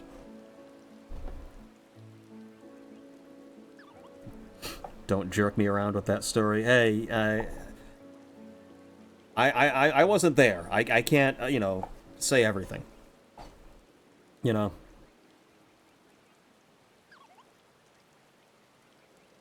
I don't know what he was going through at the time. He may have been going through some difficult auditions. He really didn't want to choke. So he was getting really stressed out. He just needed some relief, you know? And who am I to say these things? Indeed, the Perch of the Apex lifts whatever stones are nearby and brings them crashing down to Earth. Our suspicions are correct. We're a step closer to unraveling its mysteries. But despite these favorable developments, the Justicier's popularity remains a problem. Even with the recent blow to his credibility, his most ardent followers still idolize him. Actor Hayes handing letters to the youth at Ratset Han, though their contents are closely guarded secret. I can beat up a kid and take his fucking letter. It's easy. All the more reason to investigate, don't you think?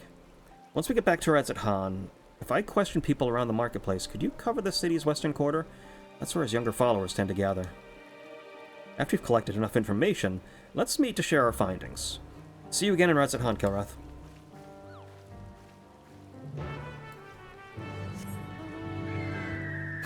Oh wait, we want to go to Ratset Han, right?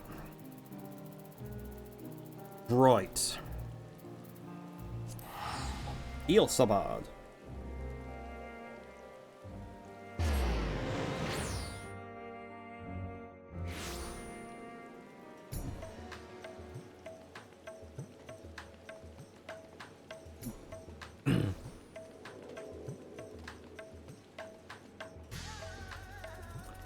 Where are you exactly? Oh, okay, I gotta talk to people. There's all three of them down here. Awesome.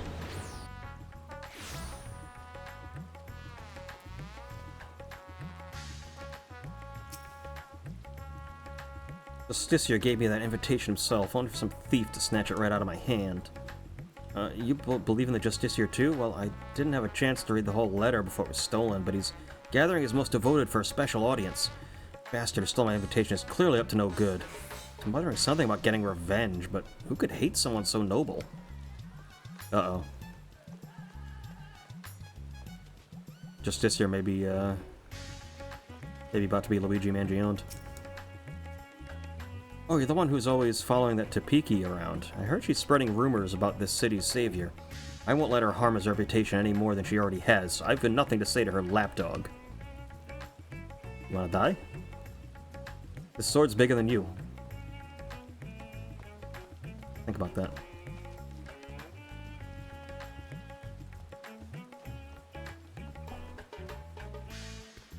Lloyds. Yeah, I know about the letters. Me and my friend didn't get one, though. So the grown-ups get angry if we talk about the Justiciar.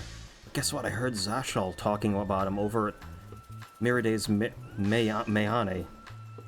Is that the spicy food place? He had a big grin on his face, too. Does that mean the Justiciar isn't a bad man like the grown-ups say? Most useful clues... Yeah, this is Jean. So we can go there.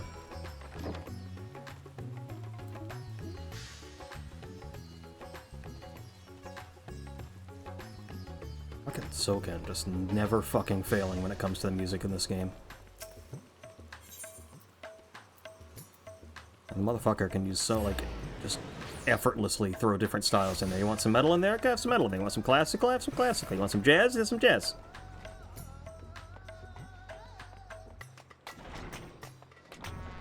Oh, there he is. What's up?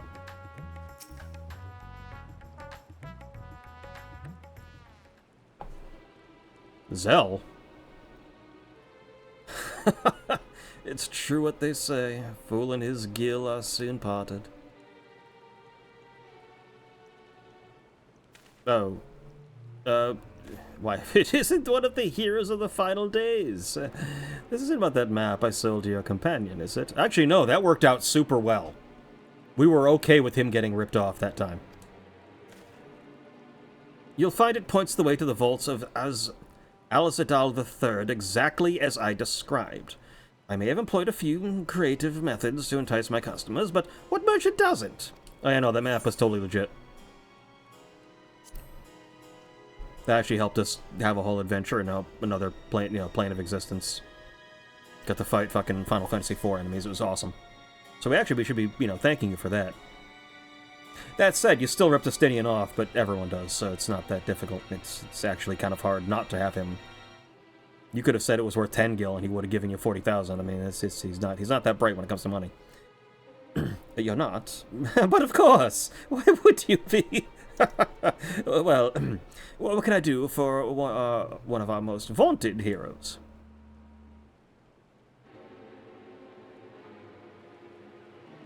You're after the Justiciar. Your choice of quarry is unusual, to say the least. But perhaps I can help you along, eh? A young man came asking for a map to open the way to Uznair. I sold him every map I had, assuring him that the one he needed was among them. I suppose he found it, as I hear these letters that were handed out contain a copy of the map. I dare say that young fellow was the Justiciar himself, and he's planning a clandestine meeting in the Uznair canals. Mind you, it appears he has no shortage of enemies. No doubt they'll try to interfere. Thankfully, Radzethan isn't known for large-scale criminal organizations, but that hasn't kept the less scrupulous citizens from dirtying their hands when times are desperate. From what I hear, bandits seeking to rob trade caravans keep running into the Justiciar during his fiend-felling exploits, causing their raids to end in failure. Not as like, they'll try to infiltrate his group of followers and settle the score. Oh, so we can just let this, solve itself. Self-police this thing. You don't screw with the mob. You don't do that.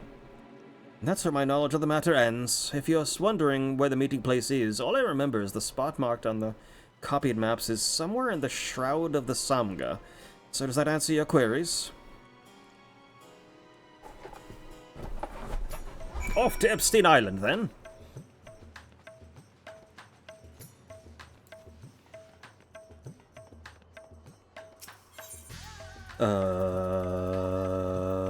Oh, you're, right outside.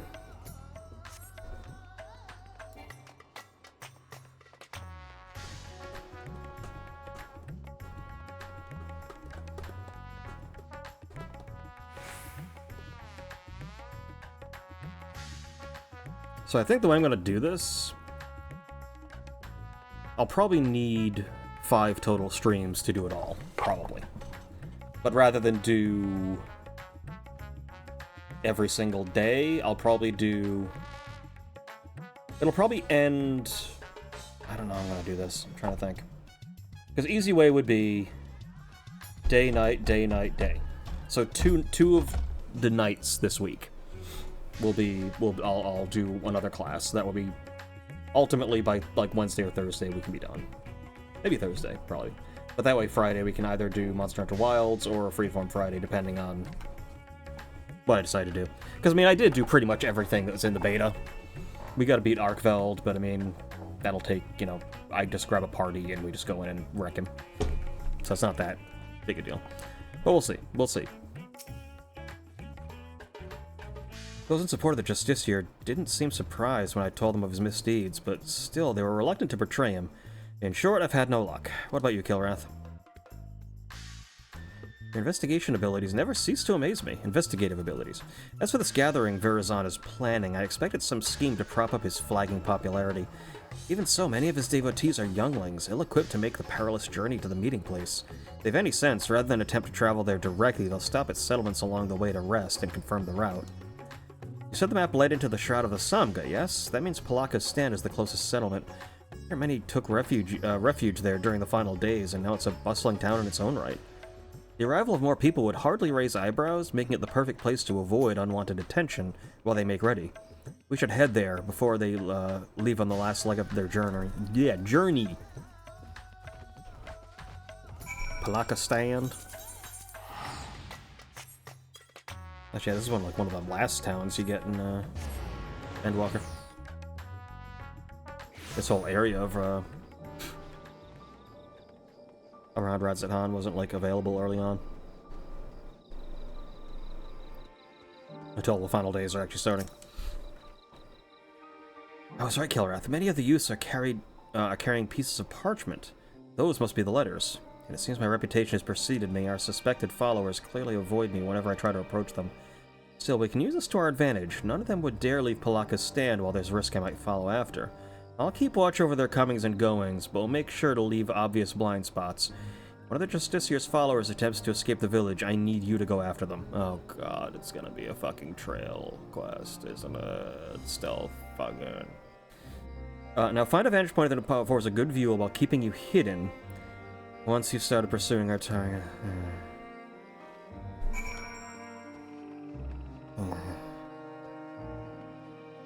Fine. I'm assuming that's what this is gonna be. I'm assuming.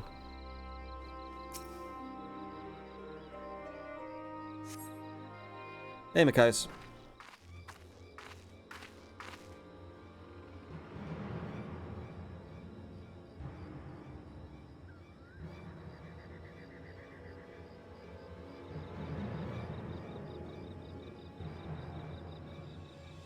Alright, who's making a run for it? Is this dude making a run for it?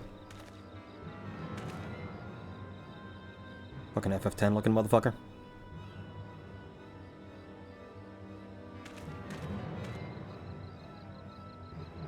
I'm very inconspicuous right now. Very stealthy in my bright red coat. Yeah, I know. Oh, from fucking distance. Fuck.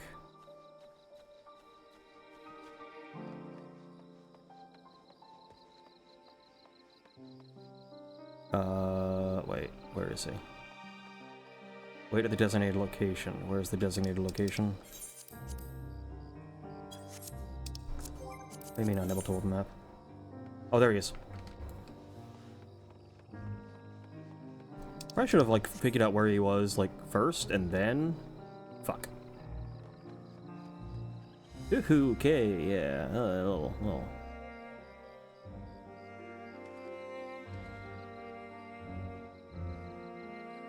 In the clear. Good. Yeah, you keep running. You keep running.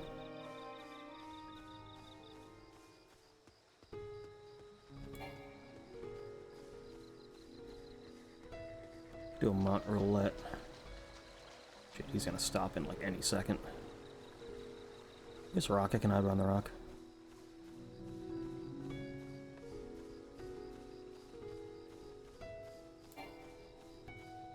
Jesus fucking Christ. This guy is not like... Oh, you made it.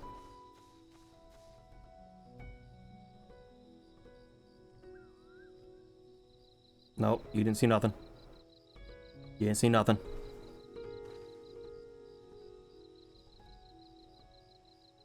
There we go. What was that? Must have been my imagination.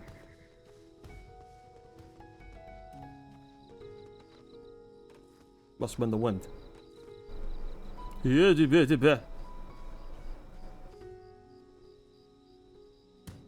thought he was about to turn around again.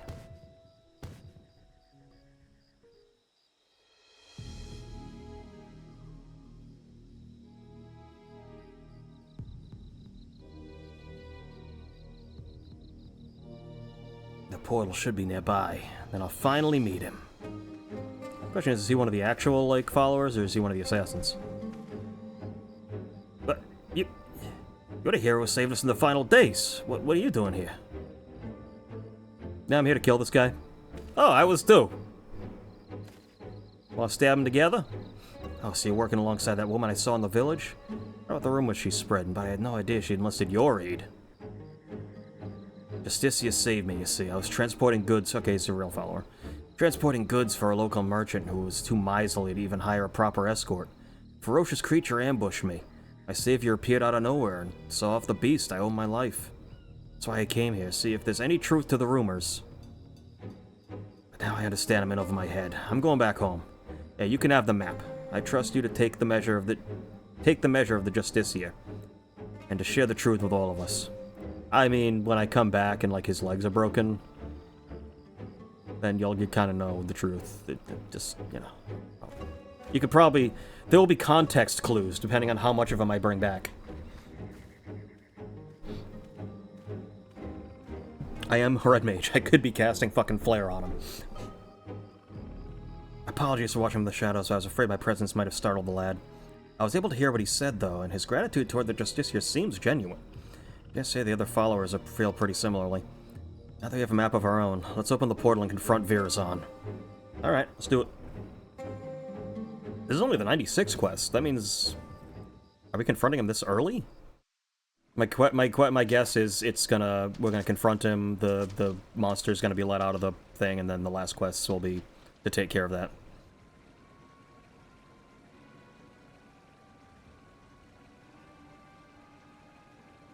I see a rock over there, so yeah, his MO still good. That's a big one. That's a bigger one than he did before. Oh, he's got a lot of rocks to work with here. We're playing right into his hand. He's got us right where he wants us, surrounded by rocks. What a sight. Did the treasure cause this?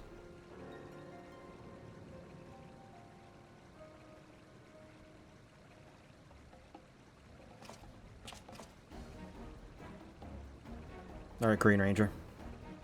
Oh my, if it isn't the hero who saved Radzatan, nay, the world itself. I never expected someone so vaunted to attend my audience. But I am honored nonetheless.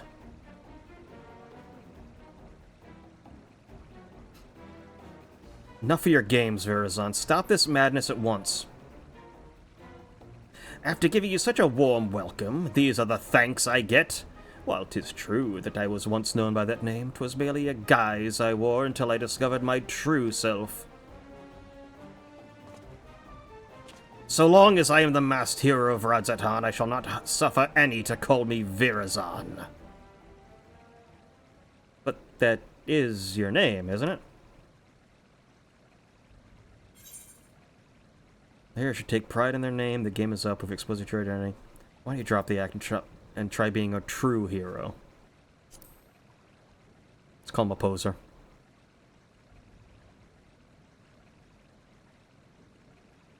I was saving the world before it was cool.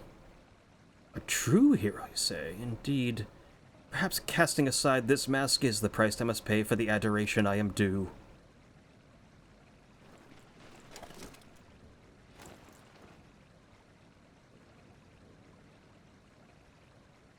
Very well. My name shall ring throughout Radzatan. Let it be known that Justicia is Virazon, and Virazon is the Justicia. What are you saying? You unleash the perch of the apex upon your own followers? You know its name? Wait, I remember you. The girl from Zoktaral, yes? Your village's artifact is not discriminating in its wrath. Some among my followers harbored wicked intentions, so it brought sorrow unto my enemies. The true of heart caught in the aftermath were merely unfortunate. It's kind of a win-win if you can just claim that, oh, if you get hurt by my spell, you were either bad or, you got unlucky. There's no, like, oh no, if you're true, you're saved. Like, you might. It's kind of random. But they believed in you, even though you tricked them. What kind of hero are you?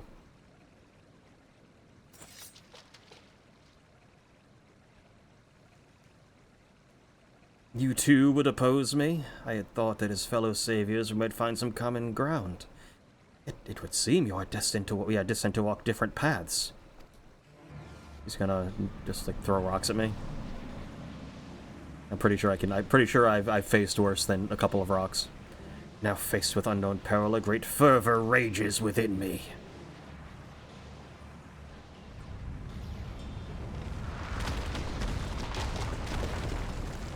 Oh no, falling rocks, my one weakness.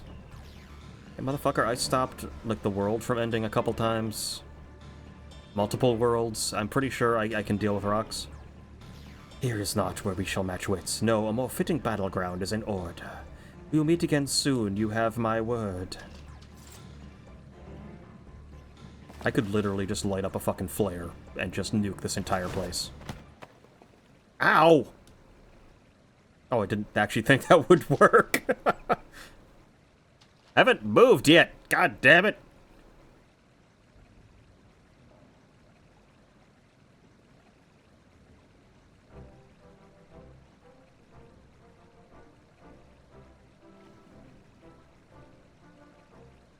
So, can you tell us what happened here?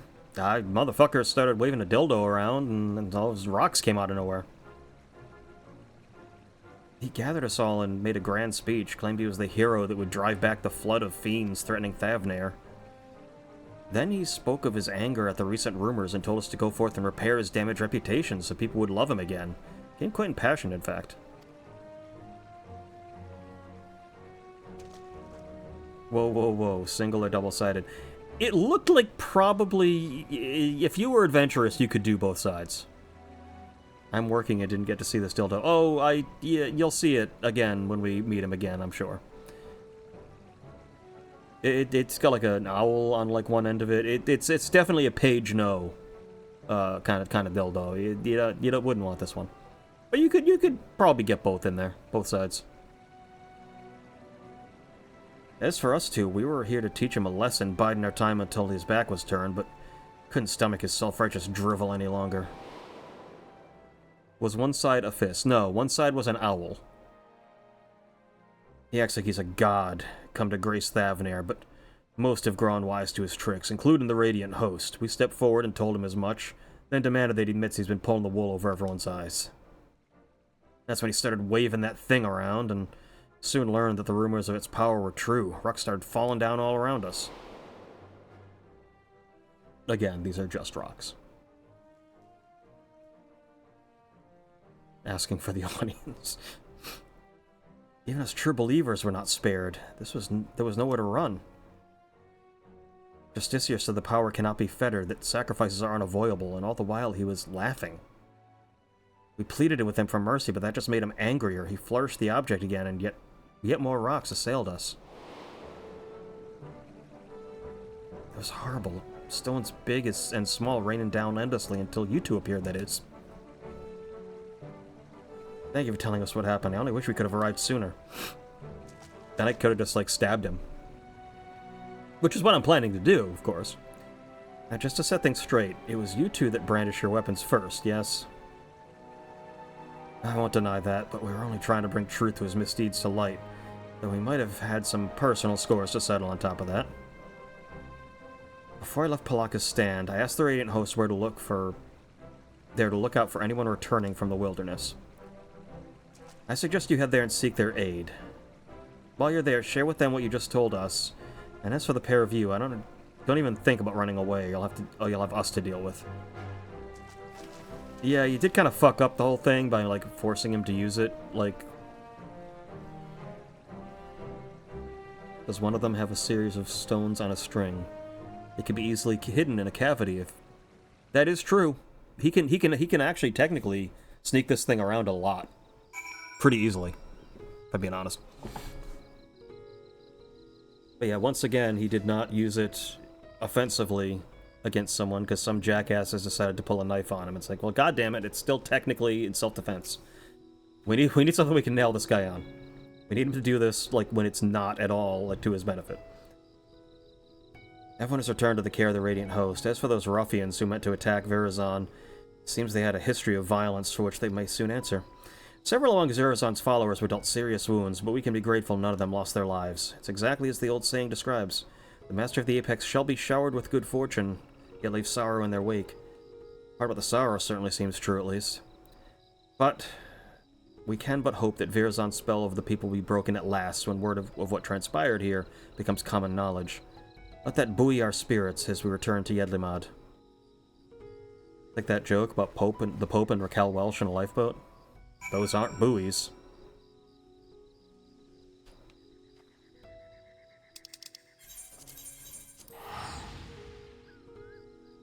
There should be like 2 quests left. And then we'll be done with Castor. And we'll decide what I'm doing next. It probably won't be tonight.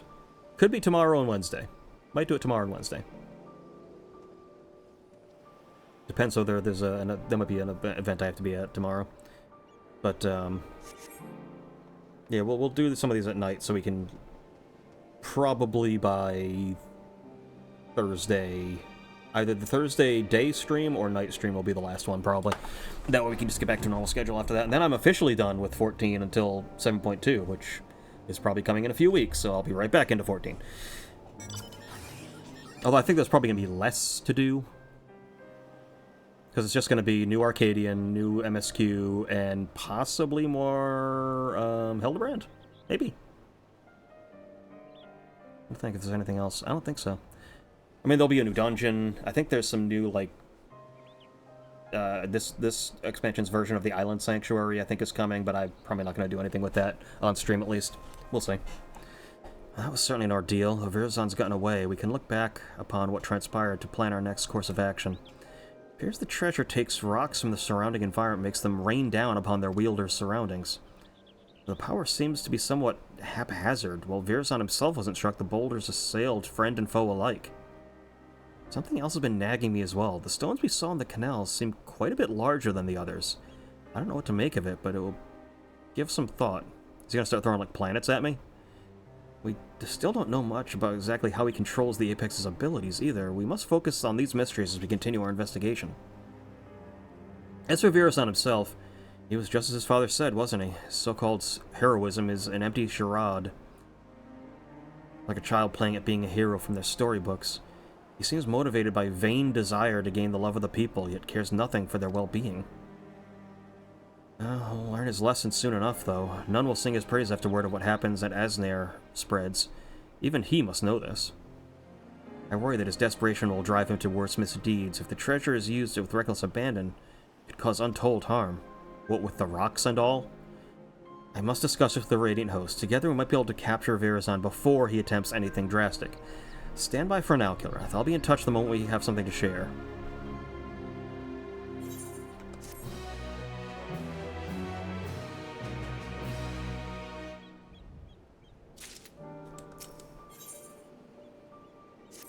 Alright, 2 more. It seems Virazon has been laying low since our last encounter. I'm sad to say, however, that the investigation has uncovered little. There's still cause to celebrate, for I've received a letter from my mother with good tidings. My father is finally awakened after the grievous wound dealt to him by Virazon. He's well enough to travel to Tulialal, in fact. He may have already arrived. Are we going to get some info from him? Of course, I'd love nothing more than to go to him, but I pledge not to return until I had the perch of the Apex in hand. Besides, I'm soon to depart with the Radiant Host and try to sniff out Virazon's whereabouts before he acts out of desperation. That's why I ask you to go in my stead. As the treasure's guardian, no one living is more knowledgeable about its history than he. If you shared with him all that's transpired since we began our search, he may be able to point out something we've missed. I know it's a lot to ask, but the safety of Thavnair depends on it. And please, give my family my regards. My mother should be able to tell you where in Tulialal my father's staying. Once you're finished, let's meet at the Aetheryte Plaza in Razat Han to share what we've learned. And I'll totally let him know you were the one that told the guy how to get all the stuff, and that you're basically to blame for his concussion. And likely lifelong, ailments as a result of the concussion.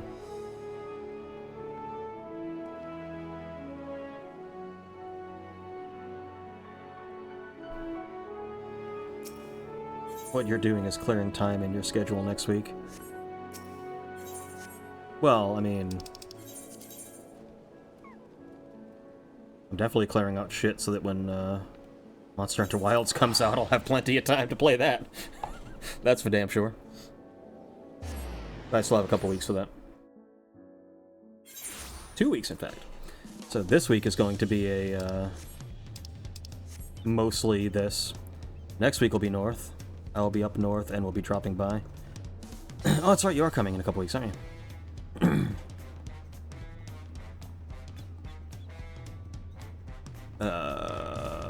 Right, I need to find how...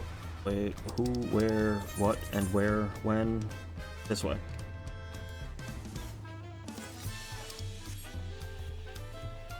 Next week, sir. Okay. Yeah, I should be all around. I should be around for, parts of that week.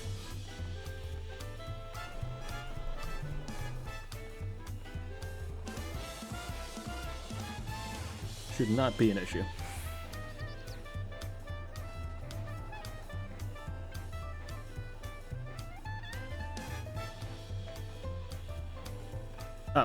Oh, that was it? Oh, yeah. Oh, that's right. No, it was... Yeah, that's right. Oh, if it isn't Kilrath. But I don't see Topeki with you. I still don't know how to pronounce that name. I had to watch you play your little games and mock the shit out of it. Okay, well, that's less... That's less good, but okay.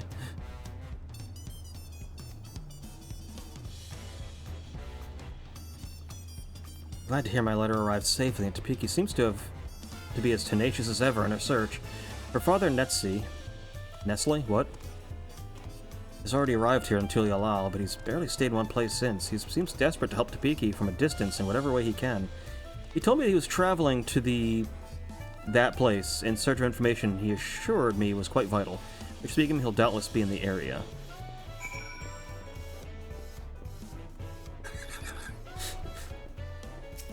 Yeet.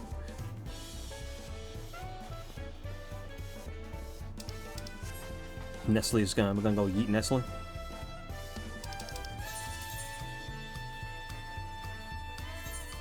So he's like right there.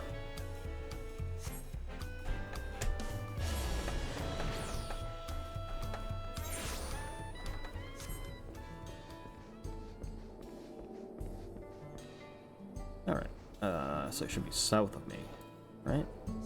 Yes? No? Maybe? Oops. I need to do that. That's right, we always do roulette. See what we randomly get. Otherwise, it's pretty much always Rathalos with me. I like Monster Hunter, if you can't tell.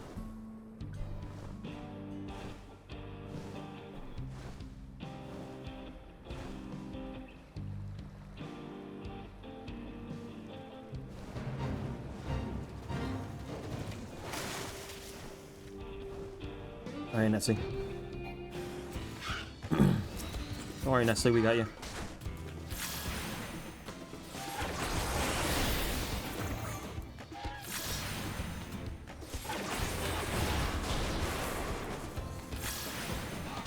Unfortunately, like, most things are gonna be dead before I can even, like, get enough white and black build up to actually, like, use any of my cool moves.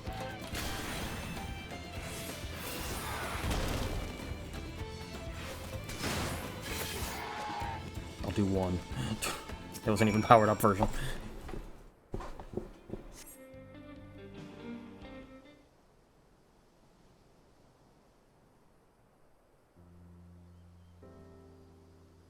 Thank you, Traveler. I overextended myself.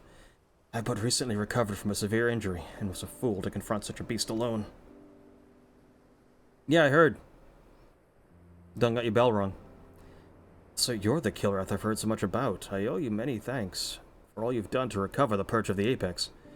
News of your progress on Thavnair is most heartening. Despite my position as its guardian, I never knew it could rain down stones from the heavens. Since arriving in Tulialal, I've done what I can to shed light upon the Taral Vidral sealed within the treasure. Yeah, I figured we were going to be dealing with that. After the nations of Taral were unified, some left our village to build new homes in the city. And sought them out. I've sought them out to see if they know anything of its use.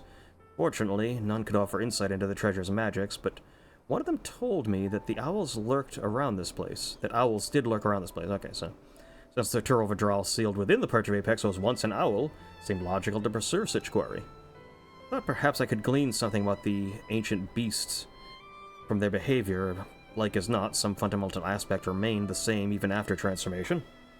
But having heard your account, there's one fundamental difference that stands out. As far as I'm aware, no owl native to these lands possesses the ability to hurl rocks, large or otherwise. No doubt the Taral Vidral gained this power following its metamorphosis. I do believe, however, that would retain an owl's core instincts. That one you fought didn't strike unprovoked. Instead, it watched me from afar with fear in its eyes. While this is normal behavior for most animals, surprised by how suddenly it descended upon me the moment I started approaching. It sensed danger and attacked preemptively. Maybe? Because, yeah, it didn't go off until the guy was in danger. He was like, oh, it's not working, then the thing starts walking toward him, then it freaks out. I had the same thought. The owl sensed a threat and chose to confront it rather than run from it, and this same impulse may have driven the Taral Vidral. Which is why it also only worked when the guy had a knife pulled on him. It only works if he feels like he's in danger. That owl did have fear in its eyes when it realized where it was being inserted. Yeah, its soul was like, wait, you're putting me in that? No. I don't want to be in that once it starts being used.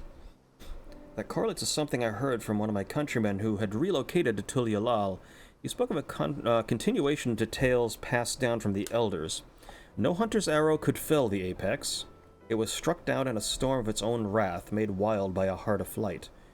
Thus was it sealed away at last. Now, judging from an owl's behavior, I can theorize the treasure is activated when the bearer senses danger, and according to the story, this power can easily get out of hand if its bearer is panicked. Of course, the theory must be tested first. Virazon will certainly use the Perch of Apex again. When he does, I ask that you and Topeki pay special attention to the circumstances leading to its activation. I mean, I figured it out. I'm there. I'm done. You have my thanks. Loath as I am to admit it, I've yet to recover from my long convalescence. It will only be a burden to you. I wish I could aid my daughter another way, but you more than make up for my absence. Please lend her every bit of knowledge you have, Kilrath. I pray that my daughter will soon return home, treasure in hand. I have need of it for my own uses, if you catch my drift.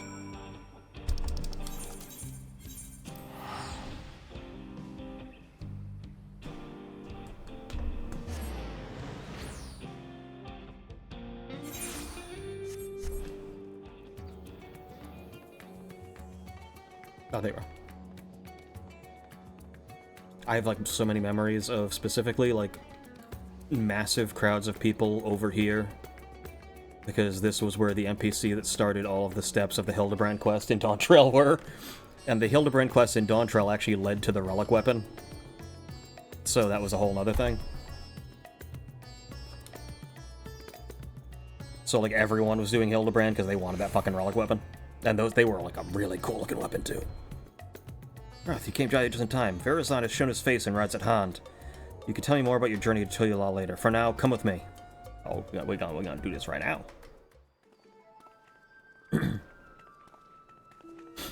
No, you could just, like, walk over and behead him right now.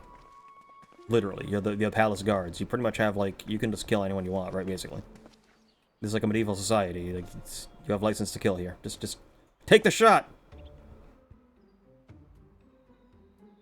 Are you surprised? Thanks to the sage counsel of a fellow hero, I have decided to doff my mask. Although my face may be unfamiliar, I believe you know who I am. I was once the Justicia, but now you may call me Virazon. I am Thavna's protector. Sorry, a little shaken up there after all the rocks. It's savior. It's hero. You may have heard salacious rumors that I have orchestrated the very attacks which I am so valiantly driving back. That I was behind the catastrophe at the Uznair canals. I am here to assure you that those are false aspersions all, cast by those who are envious of their betters. I give my life for this fair city and its people, and would give more still if I could. He's like wearing Zenogre armor. I know I've got Monster Hunter on the brain, I know that, but, like, no, that looks like fucking Zenogre armor. I can't remember what set that is. That the fucking, like, Power Rangers set they released? I think it might be. Look at this fucking thing. That's an awful picture of it, but okay.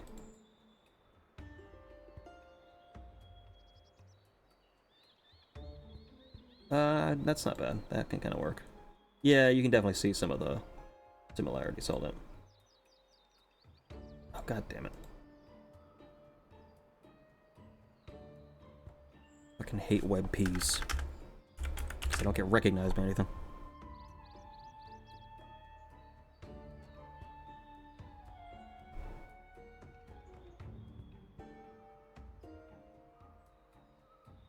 There we go. A little bit. A little similar. Anyway. What should we do? It'd be best if we locked him up before this gets out of hand. Again, you are the city guards. Your king's a dragon. Just go and be, hey dragon, can we just behead this guy in public and just get this, just nip it in the bud.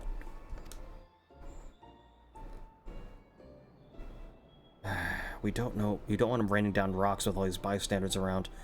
For now, keep a careful eye on him. That is also true. If he panics, he's going to be getting all rock happy. All I ask is your respect, your adoration. A dream held by all, but realized only by the few. And I would be one of the few. I have proven myself worthy of being your savior, and now, with an entire city watching me with bated breath, I shall declare my intent to reach even higher. Remlazar. Yes! I was going to start the yes movement.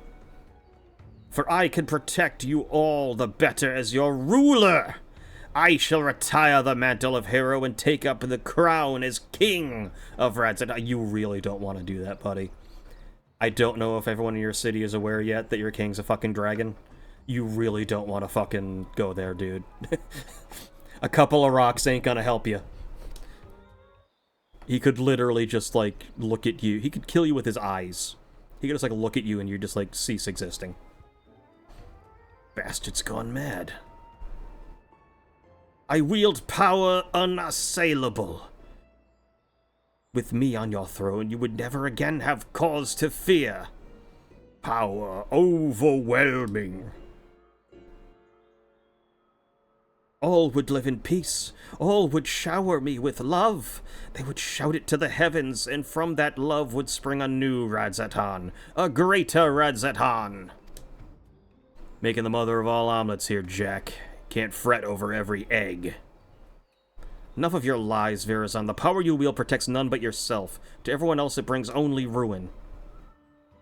Oh, you'd think I would have noticed you there and realized you're the ones chasing me, since one of you is wearing an ostentatious red coat and the other is, like, has, like, very clear, like, Tyrol, like, clothing on. Of course, the road to greatness is ever paved. My fucking tummy was over there. Paved with necessary sacrifices, yet as long as your ruler lives, Radzat shall know naught but prosperity.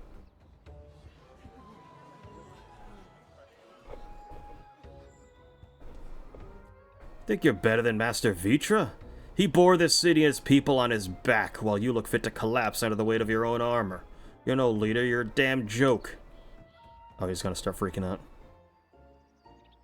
Does this man speak for you all? Is there not one among you who would follow me to a brighter future?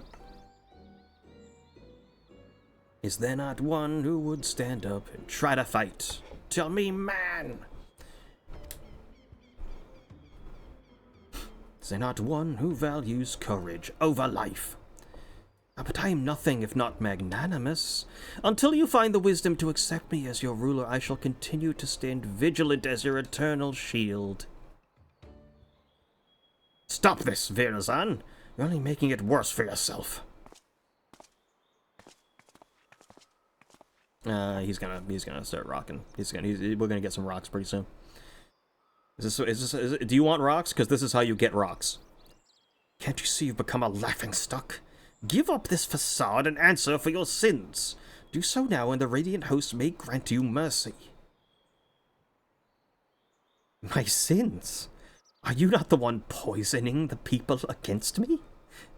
Do your worst, I dare you, and it will only make me more powerful. Strike me down, and I will become more powerful than you could possibly imagine. I know not what is in your heart, but please end this madness. End it and return to me, my son. Oh, you finna get a rock in your face.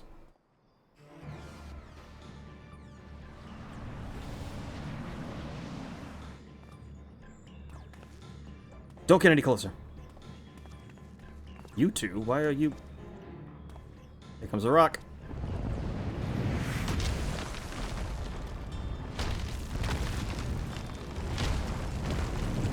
Feature's probably in the throne room right now, like looking out the window like, what the fuck is going on out there?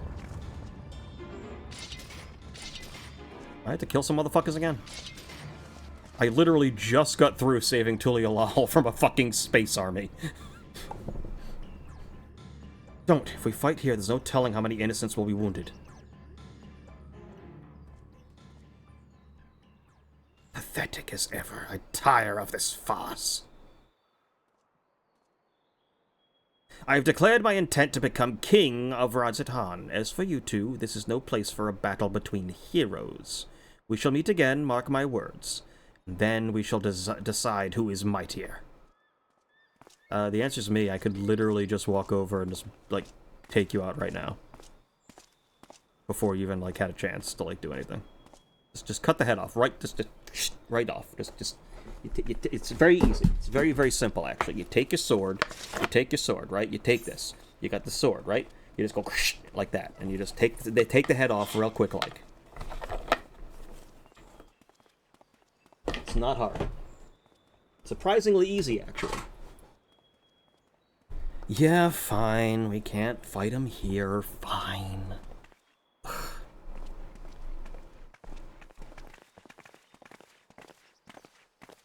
You're right, of course. As much as I hate to see Verazon walk free, yet to ascertain the extent of his power.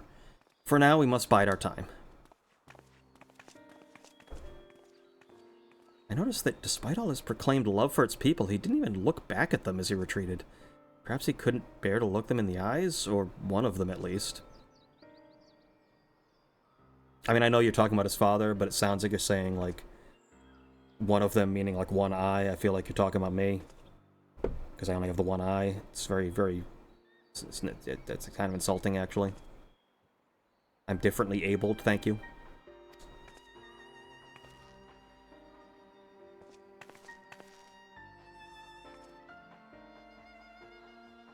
It was great when Kilrath met, you know, Thancred after Heavensward when he had the eye patch, and he's like, oh, we can be disability buddies now. Although I think after, like, coming back from the first, I don't think he has the eye patch anymore, right? Like, he's like, normal now? Normal, that's a horrible way to phrase that. But I think it's like he has the use of his eye back. I don't know if he has the use of his Aether back. I think that still goes, like, fucked forever. But I think he can see out of the eye now. Either that or they just forgot that he had an eye patch. They're like, oh yeah, we forgot about that. Ah, fuck it. Just... In the first, he was using both eyes. Just keep the same model. It's fine. That was a disaster. Verazon is truly lost. At the very least, he's committed himself to fomenting unrest within Radzat Han. Although he's my son, I cannot condone his actions. His words are grand but empty. Ridiculous armor is nothing more than gaudy decoration. He is truly the embodiment of false heroism. Yeah, stolen valor. It's kind of a shitty thing. What's more, this latest debacle has surely made him a criminal in the eyes of the Radiant Host. All I can do now is beg them to grant my son some small degree of clemency. Don't worry, he's gonna die real quick. He probably won't even feel a thing. Guarantee it. Before you go, if I may ask something, after Verazon called down the rocks, did you see his expression? I thought it'd be peculiar, but I'm curious as to what a father saw in that face. Aye, it was a familiar look. When I used to scold him for losing himself in make-believe, he would get that same cast in his eyes. A look of petulant rage, as if he resented me for pulling him out of his reverie and into harsh reality. He hasn't changed. Apologies, but I must go. I've got a date with a noose. David Carradine, take me away. Just as I thought, even clad in his shining armor, he couldn't bear to be told no. Now his childish games have taken a malevolent turn. But for now, we should return to Yedlimad, and I still have yet to hear what you learned in Tulialal, after all. Oh yeah, yeah, we figured it out. He freaks out and he starts, you know, rocks.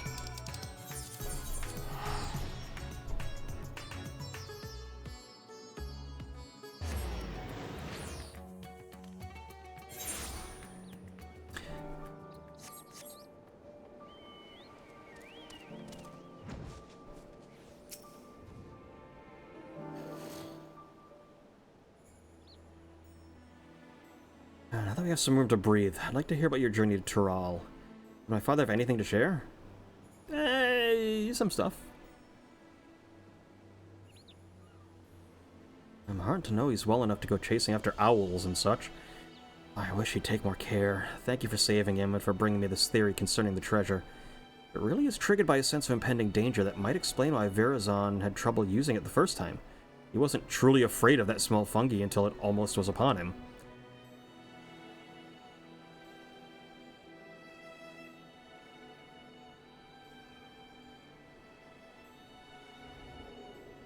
Know who is as pathetic as David Carradine? David Lynch. Oh.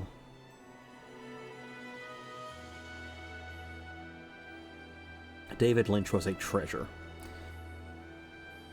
He had some of the best comebacks. Utter fucking bullshit. And when he said that Eraserhead was his most spiritual film, and the interview asked if he could elaborate on it, and he just went, no. And just moved on. What are you gonna do, bring out Shadow Man? No, because you like Shadow Man. Not bringing him out anymore. I'm pretty much retiring Shadow Man. I'm going to find something else to victimize you people with. Something that doesn't get you off, apparently. It also explains how he can wield the Apex's power despite having no training. It responds to emotion, not intent. And there's a demon owl in it, so I mean, there's that. So much is falling into place. He goaded the Radiant into apprehending him because he knew the threat would be answered. He saw how nonchalantly he quit the plaza, almost as if defying someone to stop him. Verozan truly believes himself to be untouchable. I think his words and deeds align with the theory well enough. As for that curious fragment of a story, as well as the... It seemed to imply that Teralvadral lost control in a panic.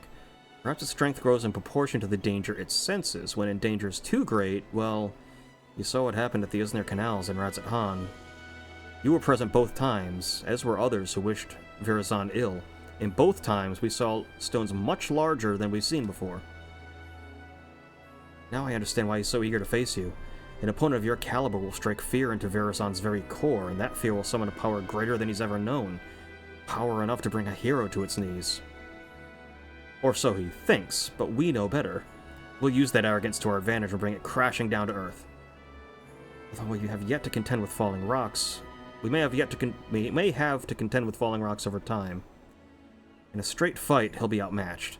So we strike fast and we strike hard until that fancy armor is nothing more than mangled steel. But you may prefer to put your foes to sleep and whatnot. You know what he has, he has an arsenal of alchemical concoctions at his disposal. That's why I suggest a bit of good old-fashioned brute force. While you unleash your most devastating spells, I'll be your shield. Don't even think of holding back. Oh yeah, we gotta fuck this guy up. I look forward to fighting by your side. Now we simply have to find a suitable arena. I shall consult the Radiant Host as for a location. Once it's decided, we'll confront Verozan for the final time. Alright.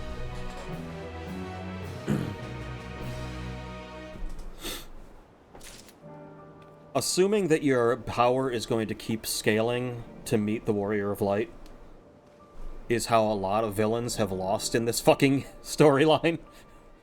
I mean, you look at something like fucking Endsinger. Oh, I threw a fucking planet at you, and that didn't work. Okay, I'm just gonna use my rewind time power and throw another planet. And then that just takes so much out of her, and you still have not gone down. That's the Warrior of Light's greatest power. I've mentioned this before. It's just his, like, complete unwillingness to give in. He does not stop. You know, it's his will to keep going. So that, like, villains, you know, they throw out their trump card that completely just, you know, exhausts them, and the Warrior of Light's still standing there, like, and they're just, like, sitting there like, what the fuck do you want me to do? That was my best shot. I have nothing left. But it happened with that. It happened with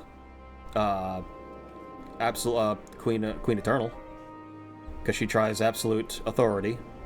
You're still there, and then she tries it a second time and loses control because it's too much, it's draining her too much to use it a second time, and that allows Wuklamot to break out of the time prison. Like, the amount of times that, like, the Warrior of Light wins by just outlasting his opponents.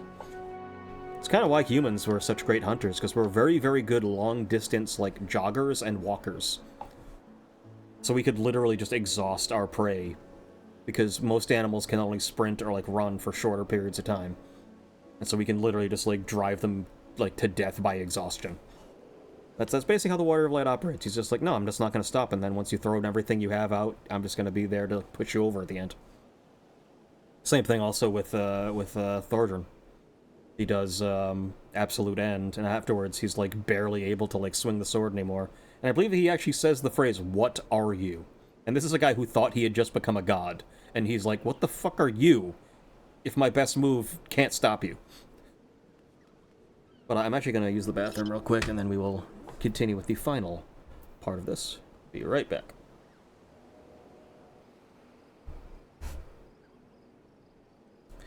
Bring the camera in the bathroom or this stream is nothing but a coward and his little joystick, both literally and metaphorically. Okay. Well, I read that after I came back, so I didn't have the opportunity, strangely.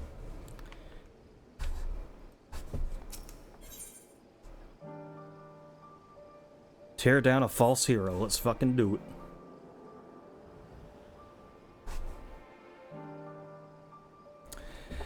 You'll be pleased to know the Radiant hosts were most helpful in finding a place fit for the duel. When I saw it, even I began to believe that our encounter would be one for the songs. Meaning what? Speaking of which, it seems your name is on the lips of all and sundry. People are already considering you the true savior of Radzethan and believe you will bring Verazon the deceitful to justice. I apologize for putting so much weight on your shoulders, but something tells me you're used to it. Oh, was the whole, like, I saved the universe a few times? Like, yeah, I'm kind of used to it. Final showdown should take place in the mountain pass leading to Khadga. Oh, I dealt with that bitch in fucking Baldur's Gate 3 recently. Where great crystals will stand as a witness to its conclusion. Suitably romantic and suitably isolated. The Radiant host have spread word throughout Thavnair that a hero has arisen to challenge Virazon, and his pride will force him to answer. The entrance to the pass is at the Giant Skull grounds. Let's head there at once and await his arrival. Let's go fuck this guy up. Fuck him up! Another Gwibber. Which one's this? This, this, not Titania. Which one was this? This may have been either Light, or this could be Innocence. Maybe? I'm actually, like, kind of curious. Hold up. Which one are you? You are... You're not Light, because Light has the horns of the Warrior of Light. It's not Emerald. This one? Yeah, it's Innocence. Okay. Yeah, I've got to go do the EXs of all this. Now that I have a Dark Knight at 100, I might be able to solo most of them. As long as they don't have, you know, a mechanic that requires me to have two people there, like Susanoo. I can't remember which ones in Shadowbringers had, like, mechanics that required multiple people. Like, really, the first one I can think of is Susanoo, that was just straight up, no, you can't solo this. There's a phase transition, and you need multiple people to break his fucking sword, and you need one person there to block it, and they can't be attacking it, so it's like, no, if you don't have two people, you can't beat that section. Except then one person actually did solo it as Pictomancer by just doing so much damage, they killed him before the phase transition even started, which people thought was impossible. And technically it kind of was before, until Pictomancer. Pictomancer is the only class able to do... I can't remember how much damage was required, but it had a 14-second, I think, period before, like, when the phase starts to when he becomes untargetable, and, like, the real phase transition begins. You have, like, 14 seconds to deal a certain amount of damage, and, like, the only class capable of it was Pictomancer, and they somehow pulled it off. So it is technically possible, I think, to solo pretty much everything in the game. I mean, obviously not the Alliance raids, but, you know, for most other things, most things... you pretty much can. I'm trying to think what else requires you to have someone standing there holding something. Because even certain fights, like, I think one of the Alexander fights, I think Ultimate Alexander, I think, used to do a move that you needed the level 3, tank limit break for, but I think he just doesn't do that attack if you're solo, or if you're unsynced. It's something like that. Like, there's certain attacks that, like, they just won't do. Is theft illegal in New England, or just looked down upon? I mean, technically, it's looked down upon everywhere. I would say probably. I think it's illegal. I'm pretty sure. Pretty sure it's illegal. I haven't tried it in a while, so, you know, the times may have changed. Sremel here has opened a way towards Khadga. I'm certain Virazon will arrive before long, and then we'll wipe that arrogant grin off his face. But first, should we check out our gear and gird our loins for battle? Are you ready, Kilrath? I'm ready. Fuck it. No, admittedly, I'm not the highest geared for these kind of things, because, I mean, I will be on Monk and Dark Knight. On Monk and Dark Knight, I think I'm getting, like, close to, like, 720 on both of them. Monk is my most leveled, most geared. I think that one I'm at least 720. Dark Knight might be... it's in the 700s, might be 710 something, I can't quite remember. And the rest are basically just whatever the base 100 gear is. There he is.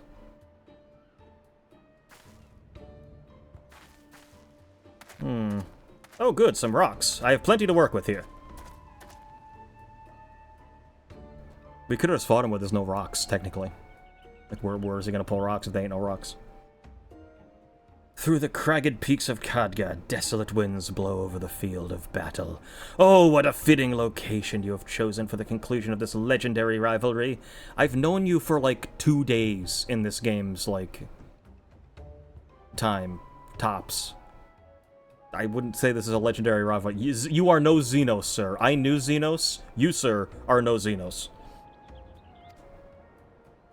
He turned into a fucking dragon and helped me chase, like, the actual, like, avatar of despair through space on his back. It was kind of amazing.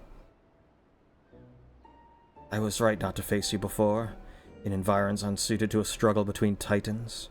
Now my patience has been rewarded and my heart races in anticipation. So you gonna fucking pull that thing out of the fucking ground? Because that would be impressive, if I'm being honest. I knew you would answer our challenge. You would never be able to stomach people calling you Craven. Like the Hunter? Craven the Hunter? That movie sucked. That didn't do... There it is. See, there's your dildo. See, like, there's clearly the more, like, tapered end that would be the more obvious, like, still planning on visiting your house on you. Oh, yeah, well, you need to know, yeah. Well, whether or not you'd be liable for anything, yeah, you took, yeah, of course. But, you know, so you get the more, the thinner end that would be more obvious, but the other side, you could work that in if you really wanted to. It's like a bad dragon horse thing. It's not that much thicker. You'd be fine. It's the wings that would be a problem, I think. That they'd get a little... Maybe they, like, retract? I don't know. Such boldness in the face of impending doom. Have you not realized by now that so long as I wield the perch of the apex, I am invincible? I am invincible! It's that guy from GoldenEye. What the fuck is his name? What the heck was his name? The fuck was the guy's name in GoldenEye? Yeah, I'm invincible guy. Little nerdy guy. That's gonna kill me. Hold up. I need to look up the cast of fucking GoldenEye.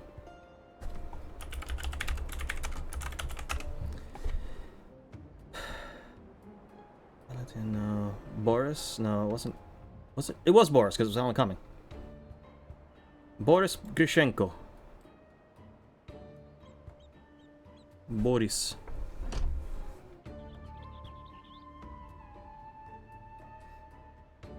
No, not those two. That did wrong country. Wrong country.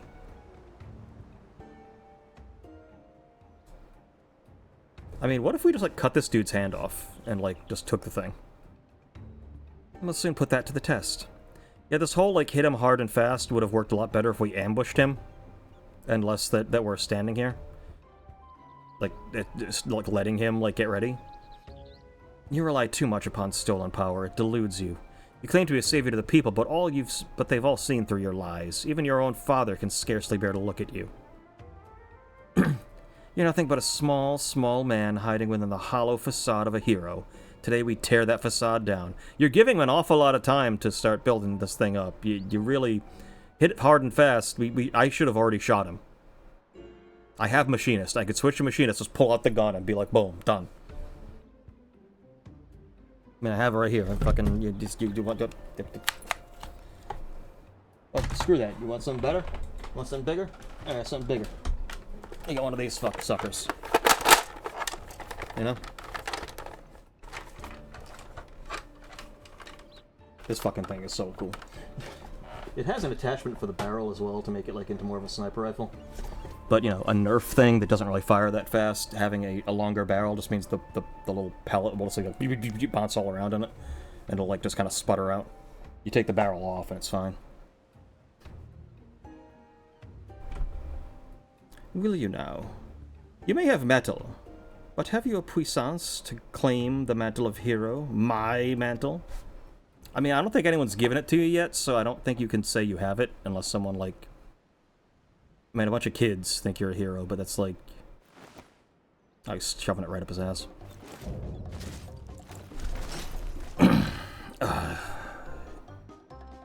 Yeah, this music is fitting. Fucking clown show this is gonna be. The time for words is past. Follow my lead. Bitch, I know what I'm doing.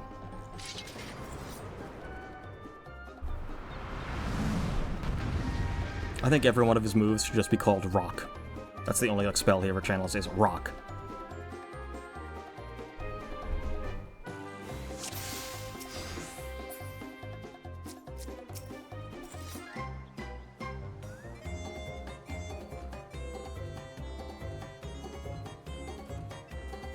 It has been a bit since I've actually...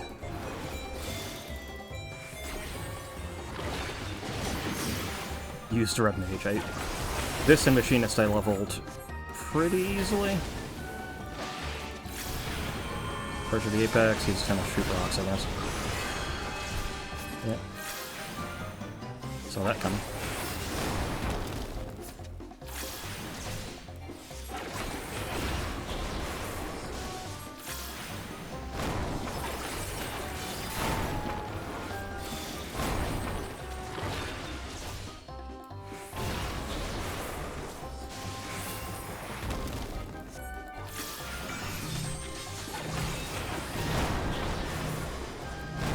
That's a tank buster and you're a tank, so you're on your own.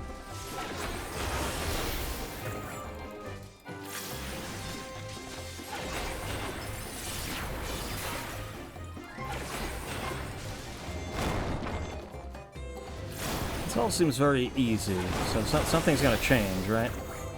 Something's gotta give. Something's gotta give. Something's gotta give.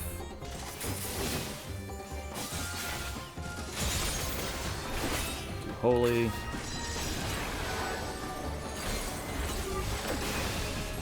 Scorch. Get with the right, yep. Now we do this.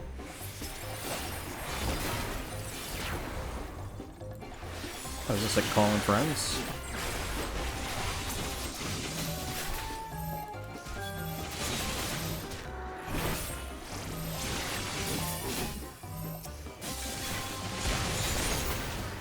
Flare. These.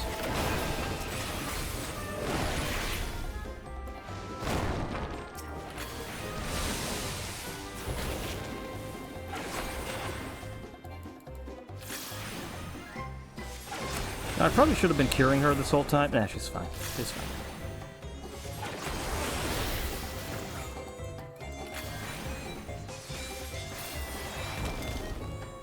Alright.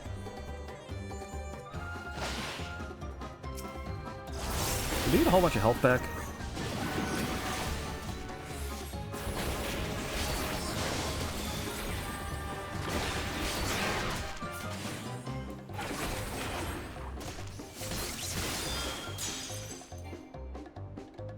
Oh good, we broke his armor. My armor. My armor! Oh, he's getting angry. This artifact. Never seen it shine so.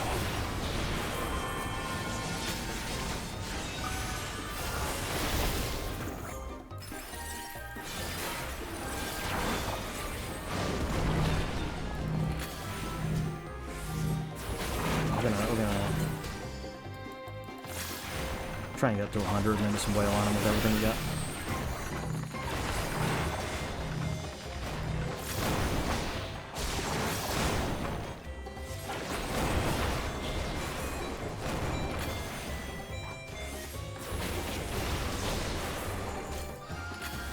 Okay, and now we can just wail on this motherfucker.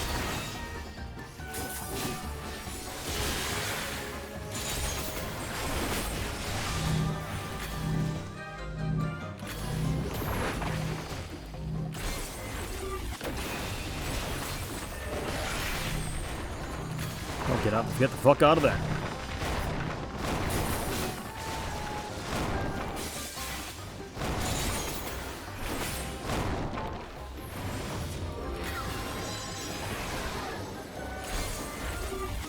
Boom, and a boom. Another boom.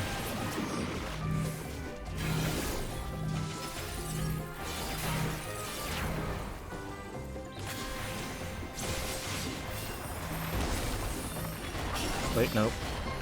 Stay here. Some AoEs. Yo, you're having a little trouble there. You might want to heal up.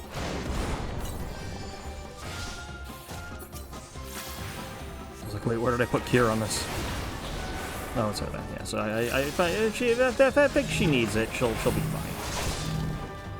fine. You're probably gonna want to, like, get the fuck out. Oh, fuck.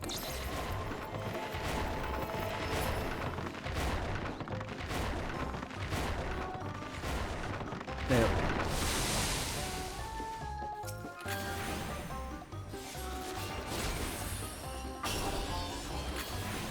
At least some of these. That Stonehenge, or at least 12 inches tall, and can be trampled by a dwarf. I don't think the problem was the band being down. I think the problem was we had on stage a Stonehenge monument that was in danger of being crushed by a dwarf.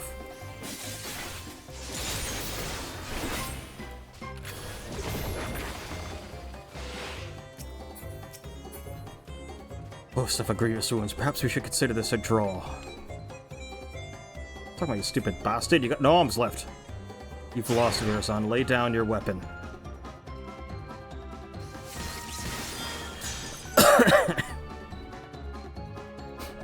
Oh, can I kill him now? No.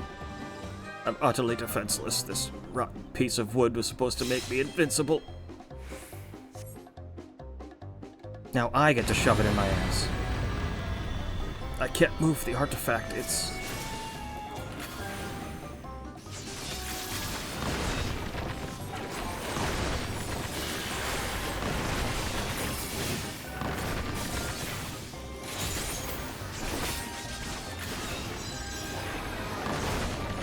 yeah.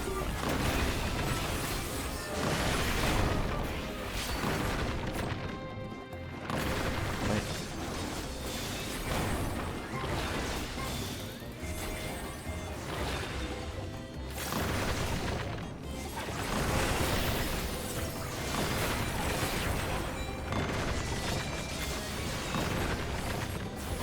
I was for sure thinking the owl itself was gonna come out and fucking play.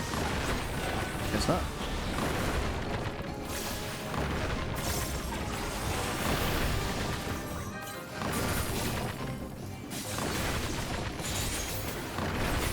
Pop this.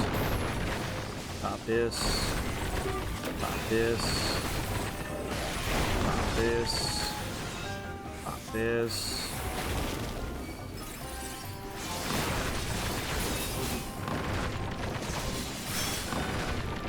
There we go. Our final boss fight against the Buttblug has been concluded. The world is safe.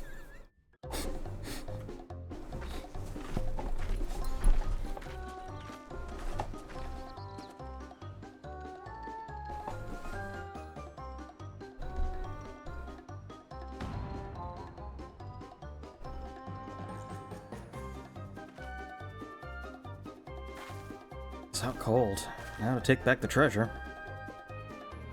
You pick it up and then you immediately start having a panic attack and rocks start raining everywhere.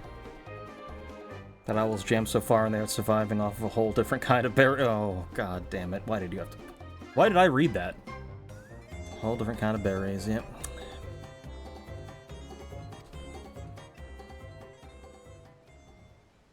Wait. This can't happen. A hero never falls. I must retreat. Yes, a tactical retreat, a noble retreat, so the Justicia may live and to save another day. Just shoot him.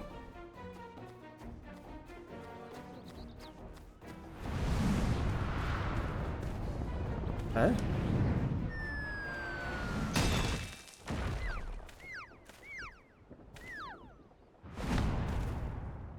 That's how he died.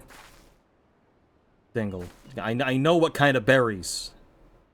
I get it. That's the joke. I think the withdrawal just pissed him. I guess screw this. Just gonna drop a rock on your head. No child left behind. Everyone gets a rock. You get a rock, and you get a rock. Suppose the apex wasn't finished yet. And it seems that Verazon, in his cowardly haste, neglected to look skyward. Was it an unfortunate accident? I'll never tell.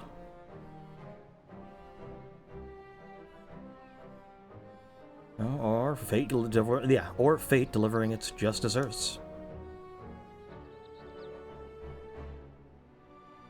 Oh, he's seeing some shit right now.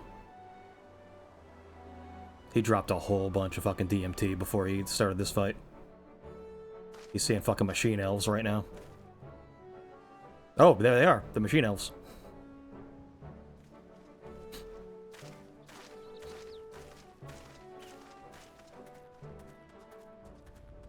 I've said it before, but that is my favorite, like, shared hallucination of, like, a psychoactive drug. Like, people who take DMT specifically mention machine elves as, like, this universal thing that people on DMT see. It's like, okay, that's an interesting thing, that's what that drug is known for. He claimed to be Radzat Han's savior, yet he sowed only discontent among the people. Perhaps some days in a sunless jail will give him time to reflect upon the error of his ways. Jail. Well, now I finally recovered the perch of the apex. Thank you for coming this far with me, Kilrath. Hopefully I don't run into any trouble on the way home and accidentally kill 14 people with rocks.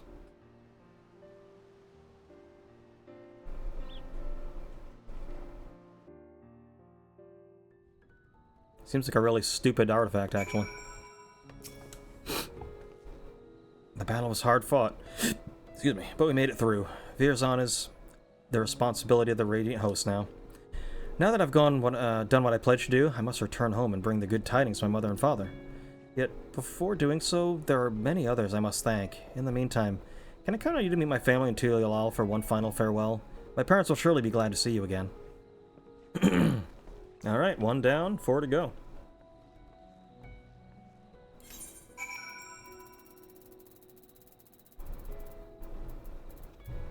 Next, I think we'll get the other two that I'm not like super great at, like Machinist. Machinist I know fairly well.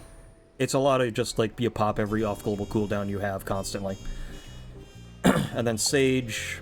Although actually grinding Sage up through like PvP and like roulettes, I now understand way better how to heal on Sage, which is basically if you have to hard cast a spell, you basically consider yourself a failure. Like, you never like, cast anything within actual cast time. You want to pop those instant casts immediately. And constantly.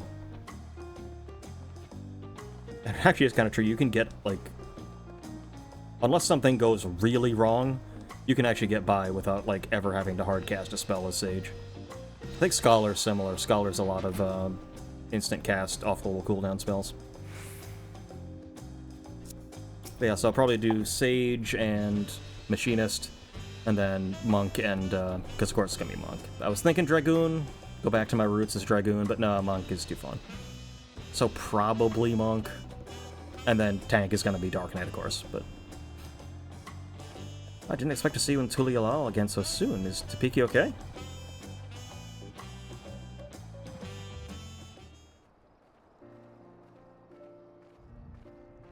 Yeah, so then this idiot was, like, pissing all over himself, and he was, like, he pooped himself, and he was, like, pooping his pants, and he was crying, and he was, like, all over the place.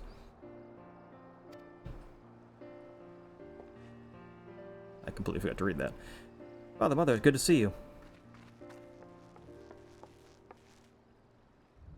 I'm sure Kilrath's already told you what happened. I couldn't have retrieved the treasure without him. And so we've heard. Yet Kilrath also told us your wits and bravery were essential in your success. Not really. I could have just beasted on him. On behalf of our whole village, I thank you for guiding Topeki in her quest, Kilrath.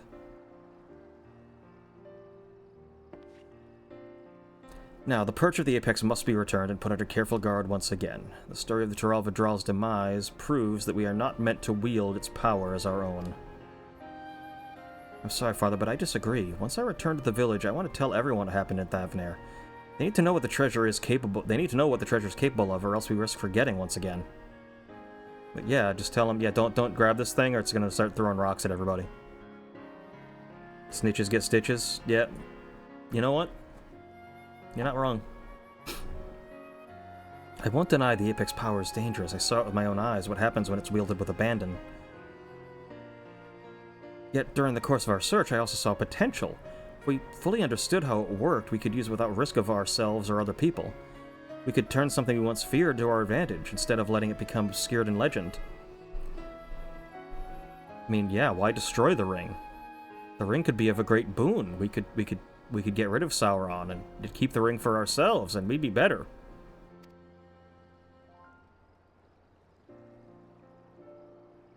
I can see the reason in that. We must ever be ready for danger, even in times of peace. Should our safety be threatened, the treasure may grant us a means to protect ourselves.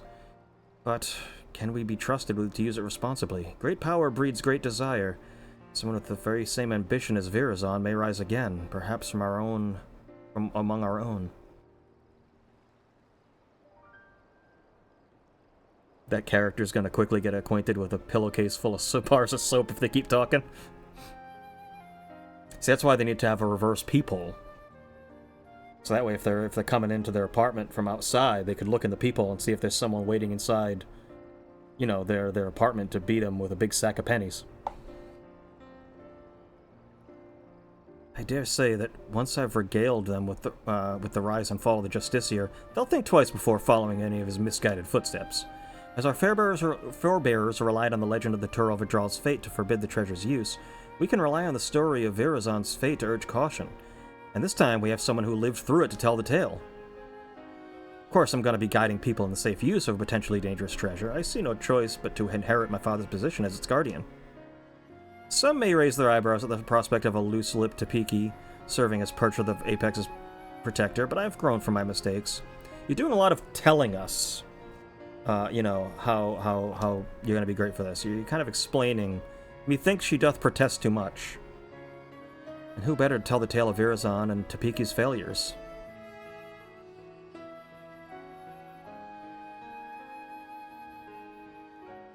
This is a family thing. Y'all can talk about this. I'm gonna go kill 4 more fucking villains, you know, as other classes.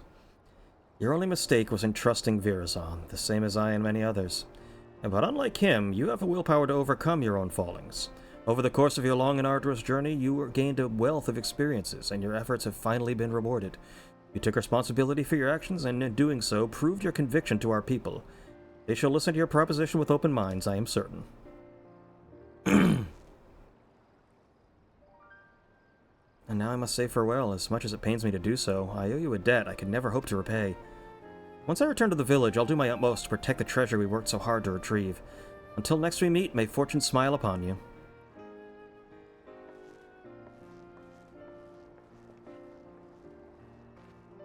If I had something on my face this whole time, I haven't noticed. What is it?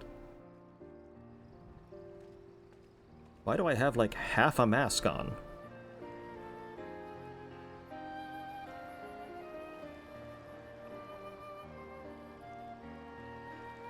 Can Viserion die and get resurrected by the Night King? I don't remember.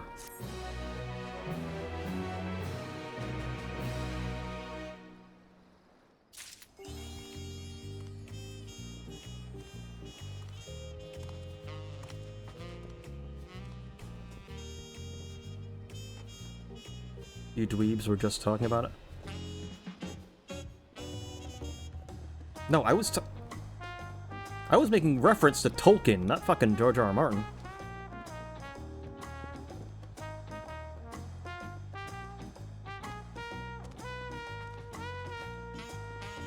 Talking about the fucking Night King? Are you talking about the Witch King? Have they been in the same room before? That is a fair statement.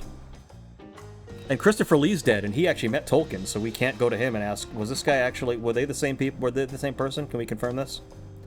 Kind of suspicious that Christopher Lee's dead and can't confirm this now.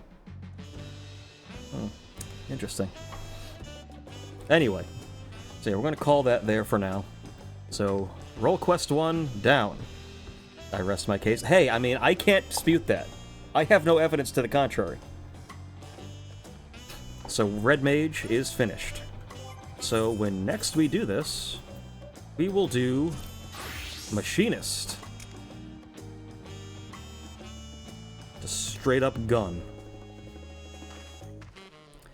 May come up with a better outfit for that, though, because that's usually my monk outfit. I gotta think of a better glamour for gunman. I'll figure something out. Anyway, so that'll be next time, and it'll be this dude. Rahulja. Isn't that the guy that wrote Charlie and the Chocolate Factory? Yeah. Anyway, does Machinist work for the Ford power plant in Detroit? Kind of.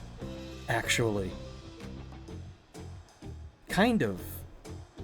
When you get Machinist, you're working for the Ironworks, not Ironworks, the Skyforge. Yeah, you're basically kind of, yeah, just like a minor, like, machinist, like, workshop. And the government doesn't like you, if I remember correctly. The government did not like that there were a bunch of these, that they had an operation going. But anyway. So, tomorrow, we'll be back. Because I know I got a thing to do tonight, so I can't do a night stream for another one. But, tomorrow, we will start with Machinist. So we'll be talking to this dude. Ask him if he has any replacement parts for a 1994 GMC Jimmy. You know, I could, we could go check that out real quick. I could check the workshop real quick. Nothing on book. Hold on. Where's Sky Steel? There it is. The Sky Steel Manufactory. It's been a while since I've had to go here. Is that it? I think this is it. Yeah. Hey guys, I got a new gun! Just start walk in and start shooting all over the place. We got like a steel press. Wow, this like after Heavensward, because like when you're doing quests in Heavensward, you're working with these people sometimes, and this place had way more people and like stuff in it. This guy's like working on a. Oh, he's making an IED. Oh, I don't think you should be doing that out in the open, dude. But anyway, yeah, so that's good. Looking for. I'm looking for falling off a truck discount. It's like the ship where the front fell off. And that's unusual. Well, the front isn't supposed to fall off. It's not in the environment. It's been towed outside of the environment. It's not in an environment. Anyway. Enough rambling. Somehow, what a weird place to end. I did not expect to end this in fucking Ishgard. But that is what happens when a named badger starts. So tomorrow, we will be doing Machinist. If I can stream tomorrow night, we'll get Sage done tomorrow night. And then Wednesday I can definitely do 2. So assuming I can do a stream tomorrow to get Sage out of the way, then Wednesday would be Monk and Dark Knight. If not, then it would be Thursday morning. The Thursday day stream will be the last one. It depends. But for now, I'll be signing off. Thank you all so much for being here. Hope you enjoyed this silly little storyline, but we'll do those, and then we will also do there's an additional quest line if you finish all 5 role quests. I have no idea what the last one is. I only know it was added with 7.1, so we'll see. I have no idea what to expect. But that'll be for tomorrow. And I'll keep everyone updated as far as if any schedules change, but for now everything looks pretty good. So until next time, I will see everyone later. Later, everybody.